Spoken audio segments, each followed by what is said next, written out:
On ಬಂದಿದೆ, on ಬಂತು ಬಾ, ಆನ್ ಮಾಡಿ ನಾ ಬಂತು ಬಾ.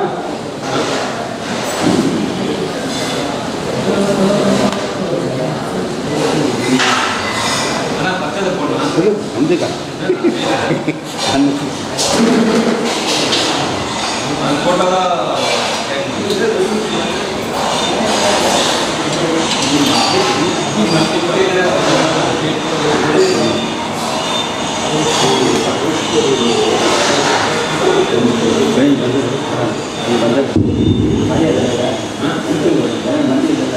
ಬಂದದ್ದು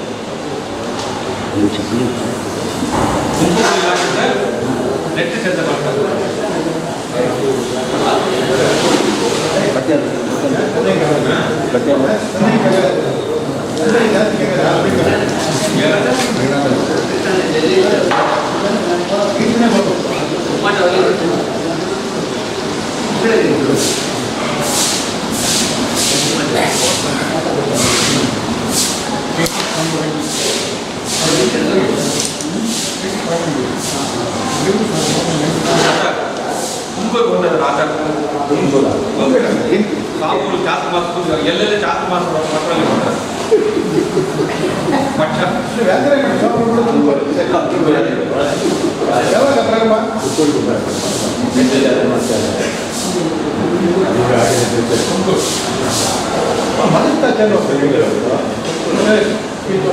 ಸೇರದಲ್ಲಿ ಫುಲ್ಲ ಅಲ್ಲೇ ಸಾಮು ಬಂದಿರೋ ಎಲ್ಲ ಕೇಳ್ತಾ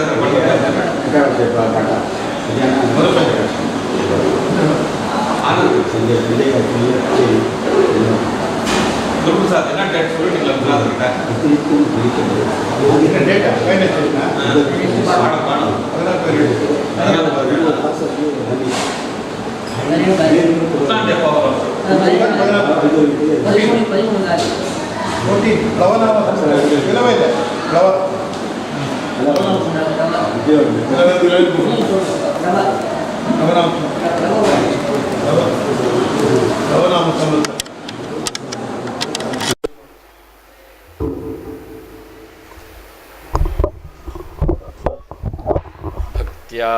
ಸ್ತುತ್ಯಾ ವಿರಕ್ತ್ಯಾ ಭಜದಮಲಜನೋನ್ನತ್ಯಭೂತ್ಯರ್ಪಕಾಯ ಕ್ಷಿತ್ಯಾಂ ಅತ್ಯಲ್ಪಭೃತ್ಯೇಷ್ವಪಿ ಕುಜನಕೃತೌ ಧತ್ಯಭೂತ್ಯಾಜಕಾಯ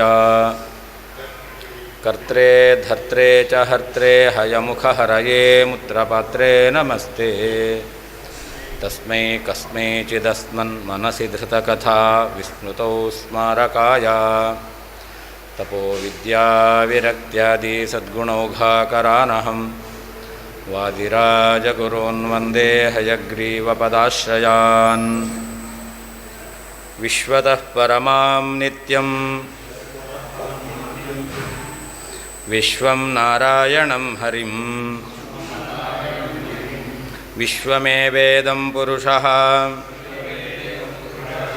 ತದ್ವಿಶ್ವಮುಪಜೀವತಿ. ಪುನಃ ನಾರಾಯಣ ಉಪನಿಷತ್ತಿನ ಮಂತ್ರವನ್ನು ಉದಾಹರಿಸ್ತಾ ಇದ್ದಾರೆ. ನಾರಾಯಣನೇ ಪರಬ್ರಹ್ಮನಾಗಬೇಕು ಅಂತ. ಪರಮಾತ್ಮ ಅವನ ಮಹಿಮೆಯನ್ನು ಉಪನಿಷತ್ತು ಏನು ಹೇಳಿದೆ? ವಿಶ್ವತಃ ಪರಮಾಂ ನಿತ್ಯಂ ಅಂತ. ಜಗತ್ತಿಗಿಂತ ಅವನು ಅತ್ಯಂತ ಶ್ರೇಷ್ಠನಾಗಿರ್ತಕ್ಕಂಥವನು. ವಿಶ್ವತಃ ಪರಮಾಂ ಅಂತ. ಜಗತ್ತಿನಲ್ಲಿ ಏನೇನು ಪದಾರ್ಥಗಳಿದೆಯೋ ಎಲ್ಲ ಪದಾರ್ಥಗಳಿಗಿಂತ ಅತ್ಯಂತ ಶ್ರೇಷ್ಠನಾಗಿರ್ತಕ್ಕಂಥವನು. ಅಷ್ಟೇ ಅಲ್ಲ, ಅದು ಯಾವಾಗಲೂ ಪೂರ್ಣನಾಗಿದ್ದಾನೆ. ನಿತ್ಯಂ ವಿಶ್ವಂ, ಪೂರ್ಣ. ಜೀವರಲ್ಲಿ ಪೂರ್ಣತೆ ಮುಕ್ತ್ಯವಸ್ಥೆಯಲ್ಲಿ ಅವರ ಯೋಗ್ಯತೆಗೆ ಅನುಗುಣವಾಗಿ ಬರುತ್ತೆ. ಭಗವಂತನಲ್ಲಿ ಪೂರ್ಣತ್ವ ಮೊದಲಿರಲಿಲ್ಲ, ಆಮೇಲೆ ಬಂತು ಅಂತಿಲ್ಲ. ನಿತ್ಯಂ ವಿಶ್ವಂ, ಯಾವಾಗಲೂ ಪರಮಾತ್ಮ ಪರಿಪೂರ್ಣನೇ ಆಗಿದ್ದಾನೆ. ಹಾಗೆ ನಾರಾಯಣ ಅಂತ. ನಾರಾಯಣ ಅಂತಂದರೆ ಅವನು ದೋಷರಹಿತನಾಗಿದ್ದಾನೆ. ಅರಾಯಣ ಅಲ್ಲ, ನಾರಾಯಣ ಅಂತ. ಅರ ಅಂದರೆ ದೋಷ, ಅರಗಳಿಗೆ ಅಯನ, ದೋಷವುಳ್ಳವನು ಅರಾಯಣ. ನ ಅರಾಯಣ, ದೋಷಾಶ್ರಯನಲ್ಲ, ದೋಷವುಳ್ಳವನಲ್ಲ, ನಾರಾಯಣ ಅಂತ. ಹಾಗೆ ಹರಿ ಅಂತ, ಎಲ್ಲವನ್ನು ಪರಿಹರಿಸ್ತಾನೆ, ಎಲ್ಲ ಪಾಪವನ್ನು ಕೂಡ ದೂರ ಮಾಡುವವನು. ಆದ್ದರಿಂದ ಅವನನ್ನು ಹರಿ ಎಂಬುದಾಗಿ ಕರೀತಾ ಇದ್ದಾರೆ. ಅಂತಹ ಪರಮಾತ್ಮ ಇದಂ ವಿಶ್ವಂ, ಈ ಜಗತ್ತಿದೆಯಲ್ಲ ಅದೆಲ್ಲವೂ ಕೂಡ ಪುರುಷಃ ಅಂತ, ಅದೆಲ್ಲವೂ ಪರಮಾತ್ಮನೇ ಅಂತ. ಇದೇ ಅವ್ರು ಹೇಳೋದು. ಜೀವ ಪರಮಾತ್ಮ, ಜಗತ್ತು ಪರಮಾತ್ಮ ಒಂದೇ. ಸರ್ವಂ ಖಲ್ವಿದಂ ಬ್ರಹ್ಮ.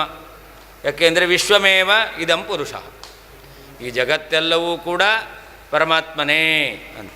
ಅದಕ್ಕೆ ಹೇಳ್ತಾರೆ, ಮುಂದಿನ ವಾಕ್ಯ ನೋಡ್ರಿ, ಎಲ್ಲವೂ ಪರಮಾತ್ಮ ಅಂತ ಹೇಳ್ತು, ಆದರೆ ತದ್ವಿಶ್ವಂ ಉಪಜೀವತಿ, ವಿಶ್ವಂ ಜಗತ್ತು ತದ್ ಉಪಜೀವತಿ, ಪರಮಾತ್ಮನನ್ನು ಅವಲಂಬಿಸಿಕೊಂಡಿದೆ. ನಾನು ಇದನ್ನು ಅವಲಂಬಿಸಿಕೊಂಡಿದ್ದೇನೆ ಅಂತಂದರೆ ನಾನು ಬೇರೆ, ಇದು ಬೇರೆ. ಹಾಗಾದರೆ ಜಗತ್ತೆಲ್ಲವೂ ಭಗವಂತನನ್ನು ಅವಲಂಬಿಸಿಕೊಂಡಿದೆ ಅಂತಂದರೆ ಪರಮಾತ್ಮ ಅವನು ಅವಲಂಬ್ಯ, ಜೀವ ಅವಲಂಬಿಸಿಕೊಂಡಿರ್ತಕ್ಕಂಥವನು. ಅವಲಂಬಿಸಿಕೊಂಡಿರ್ತಕ್ಕಂತಹ ಜೀವ, ಅವಲಂಬಿಸಲಿಕ್ಕೆ ವಿಷಯನಾಗಿರ್ತಕ್ಕಂತಹ ಪರಮಾತ್ಮ ಒಂದೇ ಆಗಲಿಕ್ಕೆ ಹೇಗೆ ಸಾಧ್ಯ? ಅದರಿಂದ ಜೀವ ಪರಮಾತ್ಮ ಒಂದಾಗಲಿಕ್ಕೆ ಮೇಲ್ನೋಟಕ್ಕೆ ಹಾಗೆ ಕಾಣಿಸುತ್ತೆ. ವಿಶ್ವಮೇವ ಇದಂ ಪುರುಷಃ, ಈ ಇದರಲ್ಲಿ ಪುರುಷ ಸೂಕ್ತಲ್ಲೂ ಕೂಡ ಪುರುಷ ಏವೇದಂ ಸರ್ವಂ, ಇದಂ ಸರ್ವಂ ಪುರುಷ ಏವ.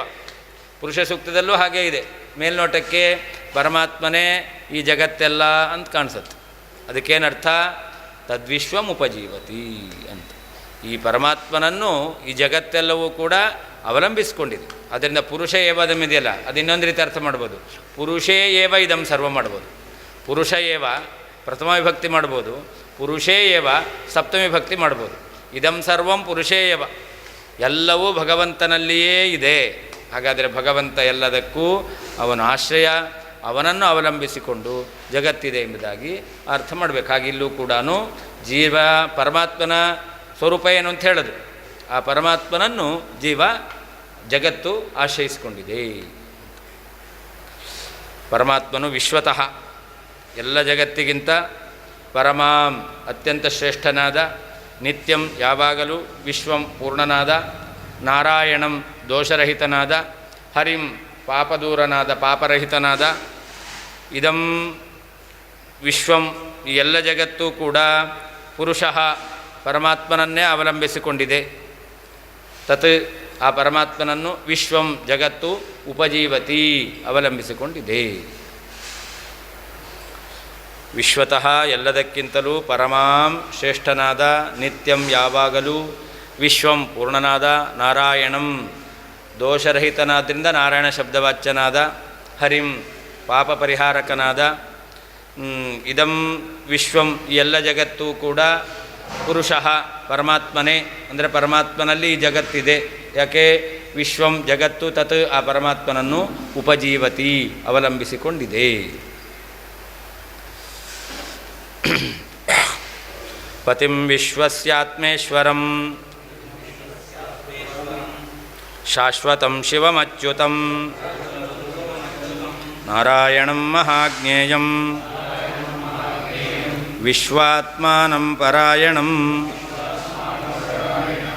ಪರಮಾತ್ಮ ಇದ್ದಾನಲ್ಲ ಅವನು ವಿಶ್ವಸ್ಯ ಪತಿ. ವಿಶ್ವ ಅಂತಂದರೆ ಚೇತನಾಚೇತನಾತ್ಮಕವಾಗಿರ್ತಕ್ಕಂಥ ಸಮಸ್ತ ಜಗತ್ತು. ಅದಕ್ಕೆ ಪರಮಾತ್ಮ ರಕ್ಷಣೆಯನ್ನು ನೀಡುವವನು ಅಂತ. ಎಲ್ಲರಿಗೂ ರಕ್ಷಕ ಪರಮಾತ್ಮ. ಎಲ್ಲ ಅಂದ್ಕೊಂಡಿರ್ತಾರೆ ತಂದೆ ತಾಯಿಗಳು ಮಗುವಿಗೆ ಎಲ್ಲ ರೀತಿಯಲ್ಲಿ ರಕ್ಷಕರಾಗಿರ್ತಾರೆ ಅಂತ. ಅದಕ್ಕೆ ಭಾಗವತ ಕೇಳುತ್ತೆ, ಸರಕ್ಷಿತ ರಕ್ಷತಿ ಯೋಹಿ ಗರ್ಭೆ. ಗರ್ಭಾವಸ್ಥೆಯಲ್ಲಿ ಯಾವ ಅಪ್ಪ ಅಮ್ಮ ನಮ್ಮ ಫ್ಯಾಮಿಲಿ ಡಾಕ್ಟ್ರ್ ಇದ್ದಾರೆ ಏನು ಮಾಡ್ತಾರೆ? ಯಾರೂ ಏನು ಮಾಡಲಿಕ್ಕಾಗಲ್ಲ. ಹಾಗಾದರೆ ಗರ್ಭಾವಸ್ಥೆಯಲ್ಲಿ ರಕ್ಷಣೆ ನೀಡೋನು ಯಾರು? ಅಂದರೆ ಚೇತನಾತ್ಮಕವಾದ ಸಕಲ ಜಗತ್ತಿಗೂ ಪತಿ ರಕ್ಷಕನಾಗಿರ್ತಕ್ಕಂಥವನು ಪರಮಾತ್ಮ ಅಂತ. ಹಾಗೆಯೇ ಅವನು ಆತ್ಮೇಶ್ವರ, ತನಗೆ ತಾನೇ ಸ್ವಾಮಿ, ನಮಗೆ ನಾವೇ ಸ್ವಾಮಿ ಅಲ್ಲ. ಯಾಕೆ? ನಮ್ಮ ಈ ಶರೀರ ಇಂದ್ರಿಯ ಯಾವುದು ನಾವು ಹೇಳ್ದಾಗ ಕೇಳಲ್ಲ. ಅಂದರೆ ಈ ಶರೀರಕ್ಕೆ ನಮ್ಮದು ಅಂತ ಹೇಳ್ಕೊಳ್ತೇವೆ ಅಷ್ಟೇ. ನಮ್ಮ ಅಧೀನದಲ್ಲಿರುವಷ್ಟು ಕಾಲ ನಮ್ಮದು, ಆಮೇಲೆ ಇಲ್ಲ ಅಂತ ಹೇಳ್ತೇವೆ ನಾವು. ಪರಮಾತ್ಮ ಹಾಗಲ್ಲ, ಯಾವಾಗಲೂ ಎಲ್ಲವನ್ನೂ ತನ್ನ ಅಧೀನದಲ್ಲಿ ಇಟ್ಕೊಂಡಿದ್ದಾನೆ. ಅಷ್ಟೇ ಅಲ್ಲ, ತಾನು ಇನ್ನೊಬ್ಬರ ಅಧೀನದಲ್ಲಿ ಇಲ್ಲ, ತನಗೆ ತಾನೇ ಒಡೆಯ ನಿಯಾಮಕ ಅಂತ ಅರ್ಥ, ಆತ್ಮೇಶ್ವರ ಅಂತ. ಹಾಗೇ ಪರಮಾತ್ಮ ಇದ್ದಾನಲ್ಲ ಅವನು ಶಾಶ್ವತ ಅಂತ. ಇವತ್ತು ಪರಮಾತ್ಮ ಇದ್ದಾನೆ, ಚೀಫ್ ಮಿನಿಸ್ಟರ್ ಇದ್ದಾಗೆ 5 ವರ್ಷ ಇದ್ದರೂ ಇರ್ಬೋದು, ಮತ್ತು ಇನ್ನೊಬ್ಬರ ಮಧ್ಯದಲ್ಲಿ ಬರ್ಬೋದು. ಹಾಗೆ ಪರಮಾತ್ಮ ಅವನು ಸರ್ವೇಶ್ವರ ಹಾಗ ಅಲ್ಲ, ಶಾಶ್ವತ ಅನಾದ್ಯನಂತ ಕಾಲದಲ್ಲಿ ಒಬ್ಬನೇ ಎಲ್ಲರಿಗೂ ಕೂಡ ಸ್ವಾಮಿಯಾಗಿರ್ತಕ್ಕಂಥವನು ಅಂತ. ಹಾಂ, ಶಶ್ವದೇಕ ಪ್ರಕಾರ. ಶಾಶ್ವತ ಅಂತಂದರೆ ಯಾವಾಗಲೂ ಒಂದೇ ರೀತಿ ಇರ್ತಾನೆ. ಹಾಂ, ಅದೆಲ್ಲ ಇಲ್ಲ, ಪರಮಾತ್ಮನಿಗಿಲ್ಲ ಆ ರೀತಿ. ಜೀವನಿತ್ಯ, ಅವನಿಗೆ ಹುಟ್ಟು ಸಾವುಗಳಿರುತ್ತೆ. ಹಾಂ, ಅದು ಹೌದು, ಯಾವಾಗಲೂ ವ್ಯತ್ಯಾಸ ಇಲ್ಲೇ ಇಲ್ಲ. ಶಿವಂ ಅಂತ ಪರಮಾತ್ಮ ಅತ್ಯಂತ ಮಂಗಳಮೂರ್ತಿ. ದೇವರನ್ನು ಎಷ್ಟು ಮಂಗಳ, ದೇವರ ಪಾದದಿಂದ ಹರಿದು ಬಂದ ಗಂಗೆ ಎಲ್ಲರನ್ನೂ ಮಂಗಳರನ್ನಾಗಿ ಮಾಡ್ತಾಳೆ. ಎಲ್ಲರನ್ನೂ ಕೂಡ ಪವಿತ್ರರನ್ನಾಗಿ ಮಾಡೋದು ಪರಮಾತ್ಮನ ಕಾಲಿನ ಸಂಬಂಧದಿಂದ ಬಂದಂಥ ಗಂಗೆ. ನಮ್ಮ ಕಾಲಿನ ಸಂಬಂಧ ಬಂದಿದ್ದು ಅಂದರೆ ಅದನ್ನು ಹೊರಗಾಕ್ತಾರೆ, ಅದನ್ನೆಲ್ಲ ತ್ಯಾಜ್ಯ ಅಂತ. ಕಾಲಿನ ಸ್ಪರ್ಶ ಆಯಿತು ಅಂತಂದರೆ ಅದನ್ನು ಹೊರಗಾಕ್ಬಿಡ್ತಾರೆ. ಆದರೆ ಪರಮಾತ್ಮನ ಒಂದೊಂದು ಅವಯವಗಳು ಅಷ್ಟು ಪವಿತ್ರ. ಅವನ ಪಾದಕ್ಕೆ ಅರ್ಪಣೆ ಮಾಡಿದಂಥ ಪುಷ್ಪ, ತುಳಸಿ ಇದನ್ನೆಲ್ಲ ಎಲ್ಲರೂ ಶಿರಸಾಧಾರಣೆ ಮಾಡ್ತಾರೆ. ಯಾರು? ಅಮುಕ್ತರು, ಮುಕ್ತರು, ನಿತ್ಯ ಮುಕ್ತಳಾದ ಲಕ್ಷ್ಮೀದೇವಿ ಎಲ್ಲರೂ ಕೂಡ ಅದಕ್ಕೆ ಅಂತಹ ಪಾವಿತ್ರ್ಯ ಇದೆ, ಮಂಗಳ ಸ್ವರೂಪ ಅದು ಎಂಬುದಾಗಿ ಅದನ್ನು ಸ್ವೀಕಾರ ಮಾಡಿ, ಅಂದರೆ ಶಿವಂ ಅಂತ. ಹಾಗಾದರೆ ಅದೇ ಅಷ್ಟು ಪವಿತ್ರ ಆದಾಗ ಪರಮಾತ್ಮ ಅದಕ್ಕೆ ಪಾವಿತ್ರ್ಯವನ್ನು ತಂದುಕೊಡುವವನು. ಅವನು ಎಷ್ಟು ಪವಿತ್ರನಾಗಿದ್ದಾನೆ, ಎಷ್ಟು ಮಂಗಳಮೂರ್ತಿ.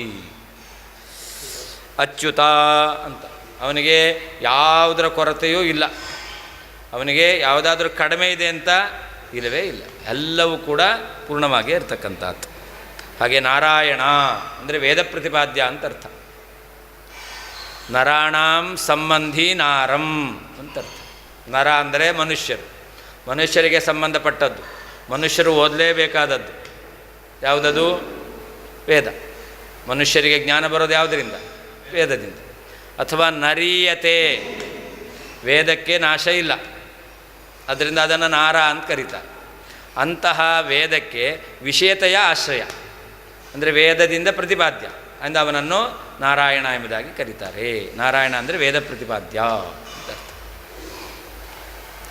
ಹಾಗೆ ಮಹಾಜ್ಞೇಯ ಅಂತ ಪರಮಾತ್ಮ ಮುಖ್ಯವಾಗಿ ತಿಳಿಯಬೇಕಾದ ವಸ್ತು ಪರಮಾತ್ಮ. ಮುಖ್ಯವಾಗಿ ನಾವು ಯಾವುದನ್ನು ತಿಳಿಬೇಕು ಅಂದರೆ ಪರಮಾತ್ಮನನ್ನೇ ತಿಳಿಬೇಕು. ಅದರಿಂದ ಮಹತ್ವೇನ ಎಲ್ಲ ತಿಳ್ಕೊಳ್ಬೇಕಾದಂಥ ವಸ್ತುಗಳಲ್ಲಿ ಅತ್ಯಂತ ಉತ್ತಮನಾಗಿರ್ತಕ್ಕಂಥವನು ಪರಮಾತ್ಮ. ಹಾಗೆ ವಿಶ್ವಾತ್ಮಾನಂ ಅಂತ, ಇಡೀ ಜಗತ್ತಿಗೆ ಅವನು ನಿಯಾಮಕ, ಅವನನ್ನು ಬಿಟ್ಟು ಇನ್ನೊಬ್ಬರು ನಿಯಾಮಕರು ಇಲ್ಲ. ಅಷ್ಟೇ ಅಲ್ಲ, ಪರಾಯಣ, ಕೊನೆಯಲ್ಲಿ ಎಲ್ಲರೂ ಯಾರನ್ನು ಆಶ್ರಯಿಸೋದು? ಪರಮಾತ್ಮನನ್ನೇ, ಅವನನ್ನೇ ಪರಗತಿ ಅಂತ ಹೇಳ್ತಾರೆ. ಪರಗತಿ ಪಥ ತೋರೋ ಪಾಂಡುರಂಗ, ಪರಗತಿ ಅವನೇ. ಎಲ್ಲರೂ ಕೊನೆಯಲ್ಲಿ ಹೋಗಿ ಸೇರೋದು ಅವನನ್ನು, ಅದರಿಂದ ಅವನನ್ನು ಪರಾಯಣ ಅಂತ ಕರೀತಾರೆ. ಅಥವಾ ಮುಕ್ತಾನಾಂ ಪರಾಯಣ, ಮುಕ್ತರಿಗೆ ಮುಖ್ಯಾಶ್ರಯನಾಗಿರ್ತಕ್ಕಂಥವನು ಪರಮಾತ್ಮ.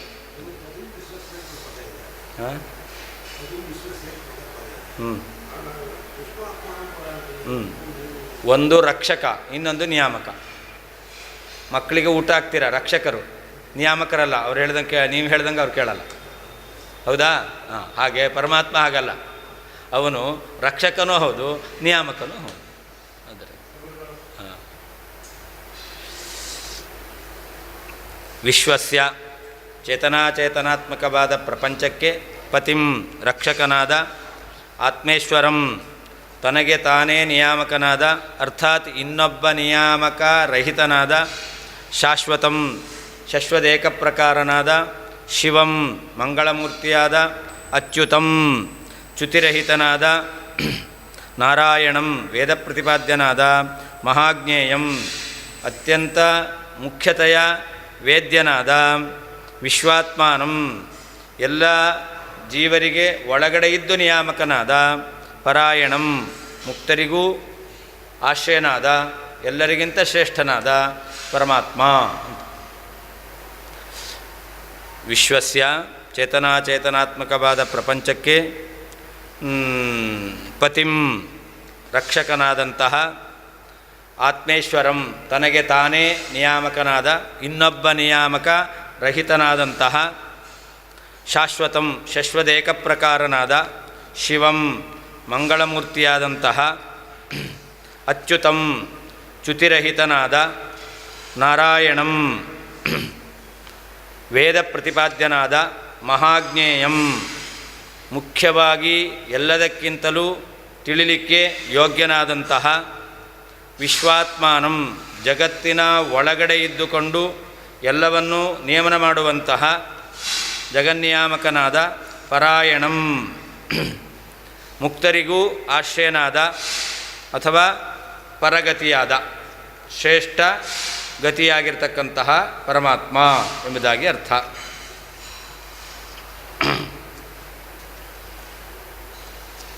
ನಾರಾಯಣ ಪರೋ ಜ್ಯೋತಿ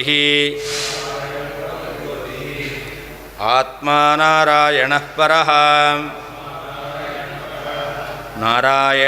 ನಾರಾಯಣ ಪರಂ ಬ್ರಹ್ಮ ತತ್ವಂ ನಾರಾಯಣ ಪರಃ.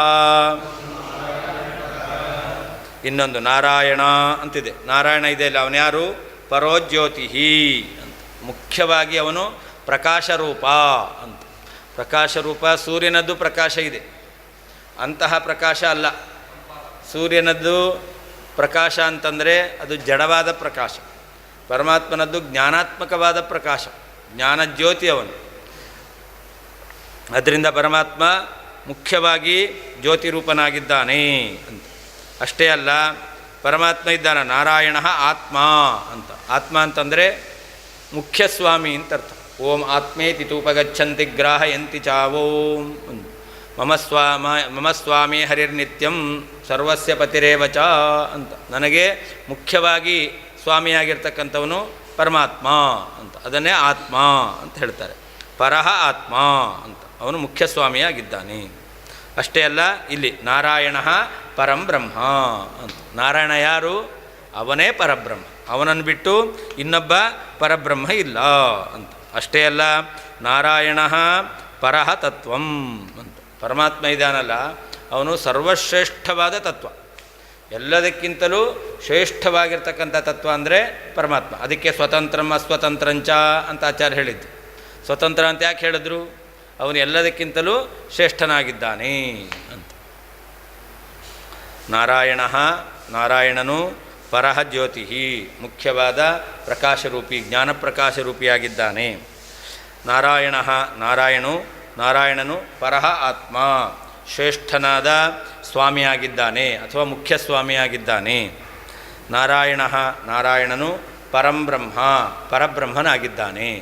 ನಾರಾಯಣನು ಪರಹ ತತ್ವಂ, ಸರ್ವೋತ್ಕೃಷ್ಟವಾದ ತತ್ವ ಆಗಿದ್ದಾನೆ. ನಾರಾಯಣನು ಪರಹ ಮುಖ್ಯವಾದ ಜ್ಯೋತಿ, ಪ್ರಕಾಶರೂಪ. ನಾರಾಯಣನು ಪರಹ ಆತ್ಮ, ಮುಖ್ಯ ಸ್ವಾಮಿಯಾಗಿದ್ದಾನೆ. ನಾರಾಯಣನು ಪರಂ ಬ್ರಹ್ಮ, ಪರಬ್ರಹ್ಮನಾಗಿದ್ದಾನೆ. ನಾರಾಯಣನು ಪರಹ ತತ್ವಂ, ಸರ್ವಶ್ರೇಷ್ಠವಾದ ತತ್ವವೂ ಆಗಿದ್ದಾನೆ. ಯಚ್ಚ ಕಿಂಚಿಜ್ಜಗತ್ಸರ್ವಂ ದೃಶ್ಯತೆ ಶ್ರೂಯತೆಪಿ ವಾ ಅಂತರ್ಬಹಿಶ್ಚ ತತ್ಸರ್ವಂ ವ್ಯಾಪ್ಯ ನಾರಾಯಣ ಸ್ಥಿತಃ. ಈ ಜಗತ್ತಿನಲ್ಲಿ ಯಾವುದ್ಯಾವುದು ವಸ್ತು ಇದೆ ಅಂತ ನಮಗೆ ಕಾಣಿಸ್ತಾ ಇದೆಯೋ, ನಮಗೆ ಕಾಣಿಸೋದು ಮಾತ್ರ ಇರೋದಲ್ಲ, ಕಾಣಿಸ್ದೇ ಇರೋದು, ಕೇಳೋದಿರೋದು ಎಷ್ಟೋ ಇದೆ. ಶ್ರೂಯತೆಪಿವ ಇಂದ ನಾವು ನೋಡಿರುವಂಥ ಪದಾರ್ಥಗಳಿದೆ, ಕೆಲವೊಂದು ನಾವು ನೋಡಿಲ್ಲ, ಕೇಳಿದ್ದೇವೆ, ಅಂತಹ ಪದಾರ್ಥಗಳು ಇದೆ. ಇಂದ ದೃಶ್ಯತೆ ಶ್ರೂಯತೇವ ಯತ್ಕಿಂಚಿತ್ ಜಗತ್.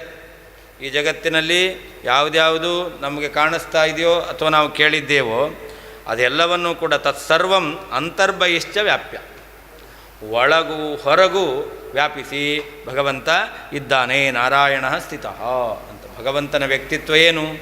ಸರ್ವತಃ ವ್ಯಾಪ್ತ. ನಾವೆಲ್ಲ ಒಳಗಿರ್ತೇವೆ, ಹೊರಗಿರಲ್ಲ. ಹೊರಗಿದ್ದರೆ ಒಳಗಿರ್ಲಿಕ್ಕೆ ಸಾಧ್ಯ ಇಲ್ಲ.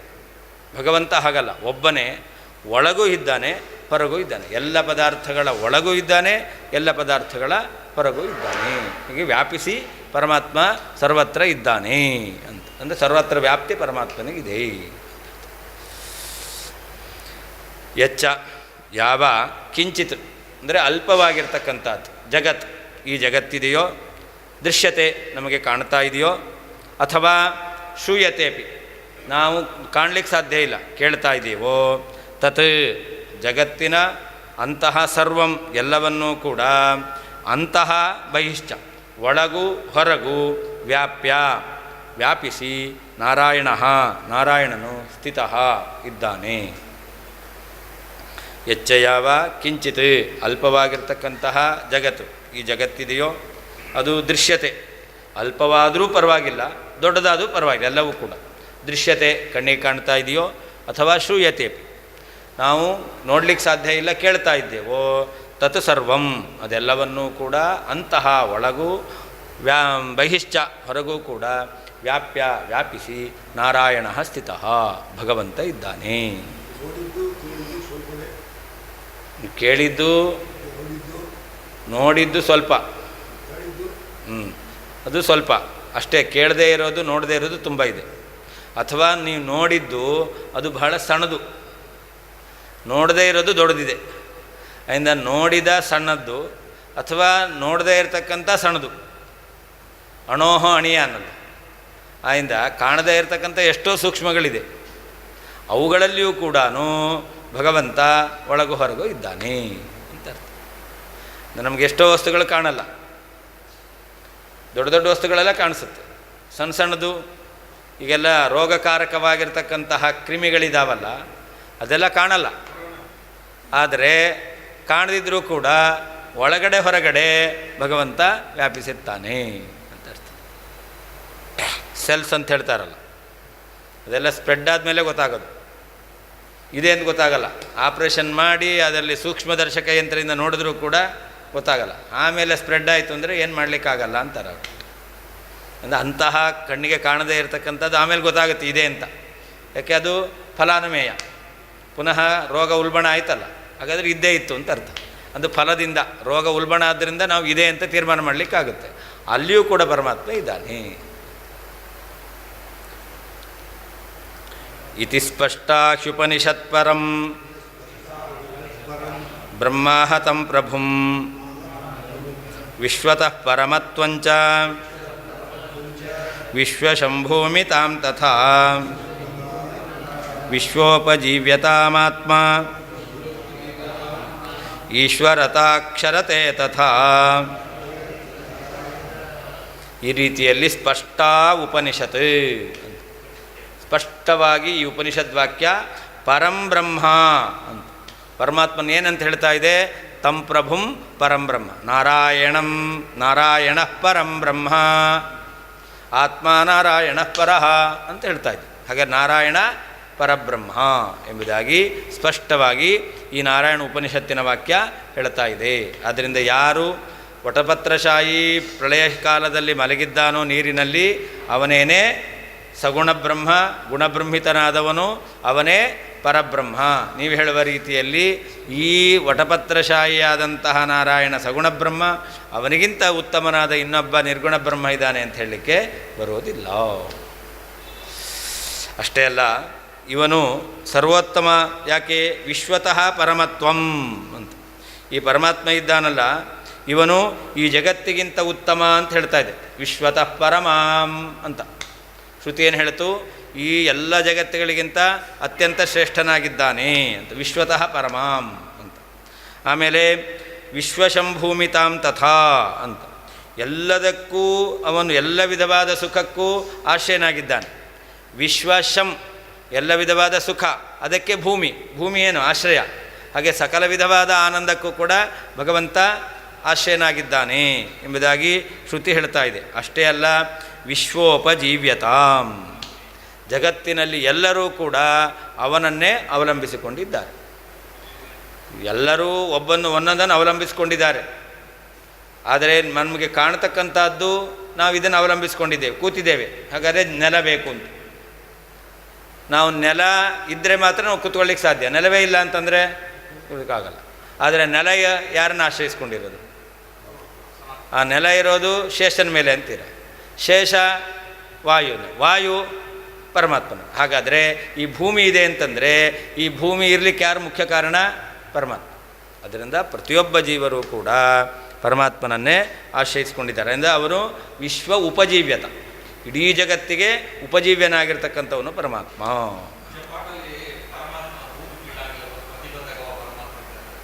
ಹಾಂ,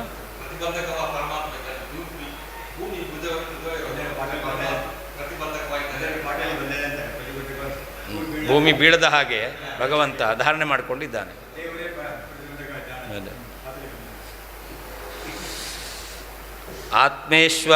ಆತ್ಮೇಶ್ವರತಾಕ್ಷರತೆ ತಥಾ ಅಂತ.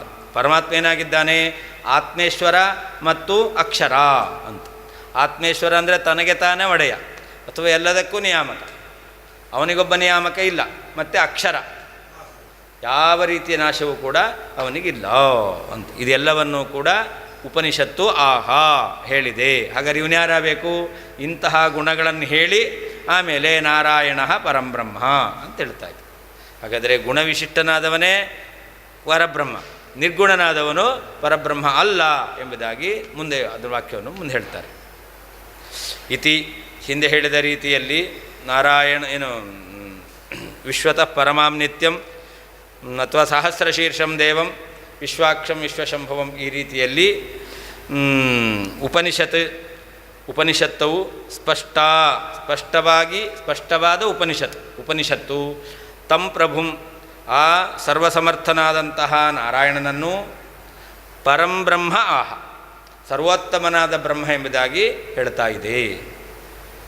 ಅವನನ್ನೇನಂತ ಹೇಳ್ತಾ ಇದೆ? ವಿಶ್ವತಃ ಪರಮತ್ವಂಚ, ಚೇತನಾತ್ಮಕವಾಗಿರ್ತಕ್ಕಂಥ ಜಗತ್ತಿಗಿಂತ ಅತ್ಯಂತ ಶ್ರೇಷ್ಠನಾಗಿದ್ದಾನೆ ಅಂತ. ವಿಶ್ವಶಂಭೂಮಿ ತಥಾ, ಹಾಗೆ ವಿಶ್ವಶಂಭೂಮಿತಾಂ, ವಿಶ್ವ ಎಲ್ಲ ವಿಧವಾದ ಆನಂದಕ್ಕೆ ಸುಖಗಳಿಗೆ, ಭೂಮಿತಾಂ ಆಶ್ರಯನಾಗಿದ್ದಾನೆ ಎಂಬುದಾಗಿಯೂ, ವಿಶ್ವೋಪಜೀವ್ಯತಾಂ, ವಿಶ್ವ ಜಗತ್ತಿಗೆ ಉಪಜೀವ್ಯನಾಗಿರುವವನೆಂಬುದಾಗಿಯೂ, ಹಾಗೆ ಆತ್ಮೇಶ್ವರತಾಕ್ಷರತಾ ಅಂತ. ಆತ್ಮ ಈಶ್ವರ, ಎಲ್ಲರಿಗೂ ನಿಯಾಮಕ, ತನಗಿನ್ನೊಬ್ಬ ನಿಯಾಮಕ ಇಲ್ಲ, ತನಗೆ ತಾನೇ ನಿಯಾಮಕ, ಅಕ್ಷರ ನಾಶರಹಿತ ಎಂಬುದಾಗಿ ಪರಮಾತ್ಮನ ಗುಣವನ್ನು ಉಪನಿಷತ್ತು ಹೇಳ್ತಾ ಇದೆ. ಇತಿ ಹಿಂದೆ ಹೇಳಿದ ರೀತಿಯಲ್ಲಿ ಸಹಸ್ರ ಶೀರ್ಷಂ ದೇವಂ, ಇಂತಹ ಅನಂತ ಶೀರ್ಷ ತಲೆ ಉಳ್ಳವನು, ಅನಂತ ಕಣ್ಣುಳ್ಳವನು ಎಂಬುದಾಗಿ ಸ್ಪಷ್ಟವಾದಂತಹ ಉಪನಿಷತ್. ಈ ಉಪನಿಷತ್ತು ತಂ ಪ್ರಭುಂ, ಆ ಸಮರ್ಥನಾದ ನಾರಾಯಣನನ್ನು ಪರಂಬ್ರಹ್ಮ, ಸರ್ವೋತ್ತಮನಾದ ಬ್ರಹ್ಮ ಎಂಬುದಾಗಿ ಆಹಾ ಹೇಳ್ತಾ ಇದೆ. ವಿಶ್ವತಃ ಚೇತನಾತ್ಮಕವಾದ ಪ್ರಪಂಚಕ್ಕಿಂತ ಪರಮತ್ವ ಸರ್ವೋತ್ಕೃಷ್ಟನಾಗಿದ್ದಾನೆಂಬುದಾಗಿ, ತಥಾ ಹಾಗೆಯೇ ವಿಶ್ವಶಂಭೂಮಿತ, ಎಲ್ಲ ವಿಧವಾದ ಆನಂದಕ್ಕೆ ಆಶ್ರಯನಾಗಿದ್ದಾನೆ ಎಂಬುದಾಗಿ, ವಿಶ್ವೋಪಜೀವ್ಯತ, ಎಲ್ಲ ಜೀವರಿಗೂ ಉಪಜೀವ್ಯನಾದವನೆಂಬುದಾಗಿ, ಹಾಗೆಯೇ ತಥಾ ಹಾಗೆಯೇ ಆತ್ಮೇಶ್ವರತಾಕ್ಷರತೆ, ಪರಮಾತ್ಮ ತನ್ನನ್ನು ತಾನೇ ನೇಮನ ಮಾಡಿಕೊಳ್ಳುವವನು, ತನಗೊಬ್ಬ ನಿಯಾಮಕ ಎಲ್ಲೆಂಬುದಾಗಿ ಆತ್ಮೇಶ್ವರತ್ವವನ್ನು, ಅಕ್ಷರ ನಾಶರಹಿತನಾಗಿದ್ದಾನೆ ಎಂಬುದಾಗಿ ಈ ಗುಣಗಳನ್ನು ಉಪನಿಷತ್ತು ಸ್ಪಷ್ಟವಾಗಿ ಹೇಳ್ತಾ ಇದೆ. ಸ್ಪಷ್ಟ ನಾರಾಯಣ ಪರಂಬ್ರಹ್ಮ ಇತಿ ಸುಪ್ರಸಿದ್ಧ ನಾರಾಯಣ ನಾಮ್ನಾ ಏವ ತಮೋದ್ದಿಶ್ಯ ಪರಬ್ರಹ್ಮತ್ವ ವಿಧಾನಾತ್. ಇದು ಸ್ಪಷ್ಟವಾಗಿ ಯಾಕೆ? ಅದೇ ಕಾರಣವನ್ನು ಹೇಳ್ತಾ ಇದ್ದಾರೆ. ಈ ಉಪನಿಷತ್ತಿನಲ್ಲೇ ನಾರಾಯಣ ಪರಂಬ್ರಹ್ಮ ಅಂತ ವಾಕ್ಯ ಬರ್ತಾ ಇದೆ. ನಾರಾಯಣನೇ ಪರಬ್ರಹ್ಮ ಎಂಬತಕ್ಕಂತಹ ಸುಪ್ರಸಿದ್ಧ ನಾರಾಯಣ ನಾಮ್ನ ಏವ, ವಿಷ್ಣುವಿನಲ್ಲಿ ಪ್ರಸಿದ್ಧವಾದ ನಾರಾಯಣ ಹೆಸರು ಯಾವುದು? ನಾರಾಯಣ ಎಂಬತಕ್ಕಂಥದ್ದು. ಪರಮಾತ್ಮನಲ್ಲಿಯೇ ಮುಖ್ಯವಾಗಿ ಪ್ರಸಿದ್ಧವಾದ ನಾಮಗಳಲ್ಲಿ ಒಂದು ನಾರಾಯಣ. ಆ ನಾರಾಯಣ ಶಬ್ದವನ್ನು ಹೇಳಿ ಪರಂಬ್ರಹ್ಮ ಎಂಬುದಾಗಿ ಹೇಳ್ತಾ ಇದೆ. ತಮ್ಮ ಉದ್ದೇಶ, ಆ ನಾರಾಯಣನನ್ನು ಉದ್ದೇಶವಾಗಿಟ್ಟುಕೊಂಡು ಉಪನಿಷತ್ತು ಪರಬ್ರಹ್ಮತ್ವ ವಿಧಾನಾತ್, ಇವನು ಪರಬ್ರಹ್ಮನಾಗಿದ್ದಾನೆ ಎಂಬುದಾಗಿ ಹೇಳ್ತಾ ಇದೆ. ಹಿ ಇತ್ಯನೇನ ಅನೇಕ ಪರಬ್ರಹ್ಮಲಕ್ಷಣ ಭರಿತತ್ವಾತ್ ನಾರಾಯಣ ಏವ ಪರಬ್ರಹ್ಮ ಇತಿ ಸೂಚಯತಿ ಅಂತ. ಇಲ್ಲಿ ಹಿ ಎಂಬತಕ್ಕಂಥ ಶಬ್ದ ಇದೆ. ಇತಿ ಸ್ಪಷ್ಟ ಹಿ ಉಪನಿಷತ್ ಎಂಬುದಾಗಿ ಹಿ ಎಂಬತಕ್ಕಂತಹ ಶಬ್ದ ಇದೆ. ಈ ಹಿ ಎಂಬತಕ್ಕಂಥ ಶಬ್ದ ಹೇಳಿದರೆ ಏನರ್ಥ? ಅನೇಕ ಪರಬ್ರಹ್ಮ ಲಕ್ಷಣ ಭರಿತತ್ವ, ಪರಬ್ರಹ್ಮನಾಗಲಿಕ್ಕೆ ಏನೇನು ಲಕ್ಷಣಗಳು ಬೇಕೋ ಅನೇಕ ಲಕ್ಷಣಗಳು ಅವನಲ್ಲಿದೆ. ಅವನು ಸಹಸ್ರಶೀರ್ಷ, ಅವನು ವಿಶ್ವತಶ್ಚಕ್ಷು, ಅಂತರ್ಬಹಿವ್ಯಾಪ್ತನಾಗಿದ್ದಾನೆ, ಎಲ್ಲವೂ ಅವನನ್ನು ಅವಲಂಬಿಸಿಕೊಂಡಿದೆ. ಈ ರೀತಿಯಾಗಿ ಅನೇಕ ವಿಧವಾಗಿರ್ತಕ್ಕಂತಹ ಆ ಲಕ್ಷಣ ಅವನಲ್ಲಿದೆ. ಆದ್ದರಿಂದ ನಾರಾಯಣ ಏವ ಪರಂಬ್ರಹ್ಮ, ಸರ್ವೋತ್ತಮನು ಅಥವಾ ಪರಬ್ರಹ್ಮ ಅಂತ ಅನ್ನಿಸ್ಕೊಳ್ಳಿಕ್ಕೆ ಏನೇನು ಲಕ್ಷಣಗಳು ಬೇಕೋ ಅದೆಲ್ಲವೂ ಕೂಡ ಅವನಲ್ಲಿದೆ. ಆದ್ದರಿಂದ ಅವನೇ ಪರಬ್ರಹ್ಮ ಅಂತ ಹೇಳ್ತಾ ಇದ್ದಾರೆ. ಇನ್ನು ತದೇವ ವಿಷಯದಯತಿ ಉತ್ತರ ಗ್ರಂಥೇನ, ಮುಂದಿನ ಭಾಗಗಳಲ್ಲಿ ಪರಮಾತ್ಮನೇ ಪರಬ್ರಹ್ಮ ಅನ್ನೋದನ್ನು ಪುನಃ ವಿವರಿಸ್ತಾ ಇದ್ದಾರೆ.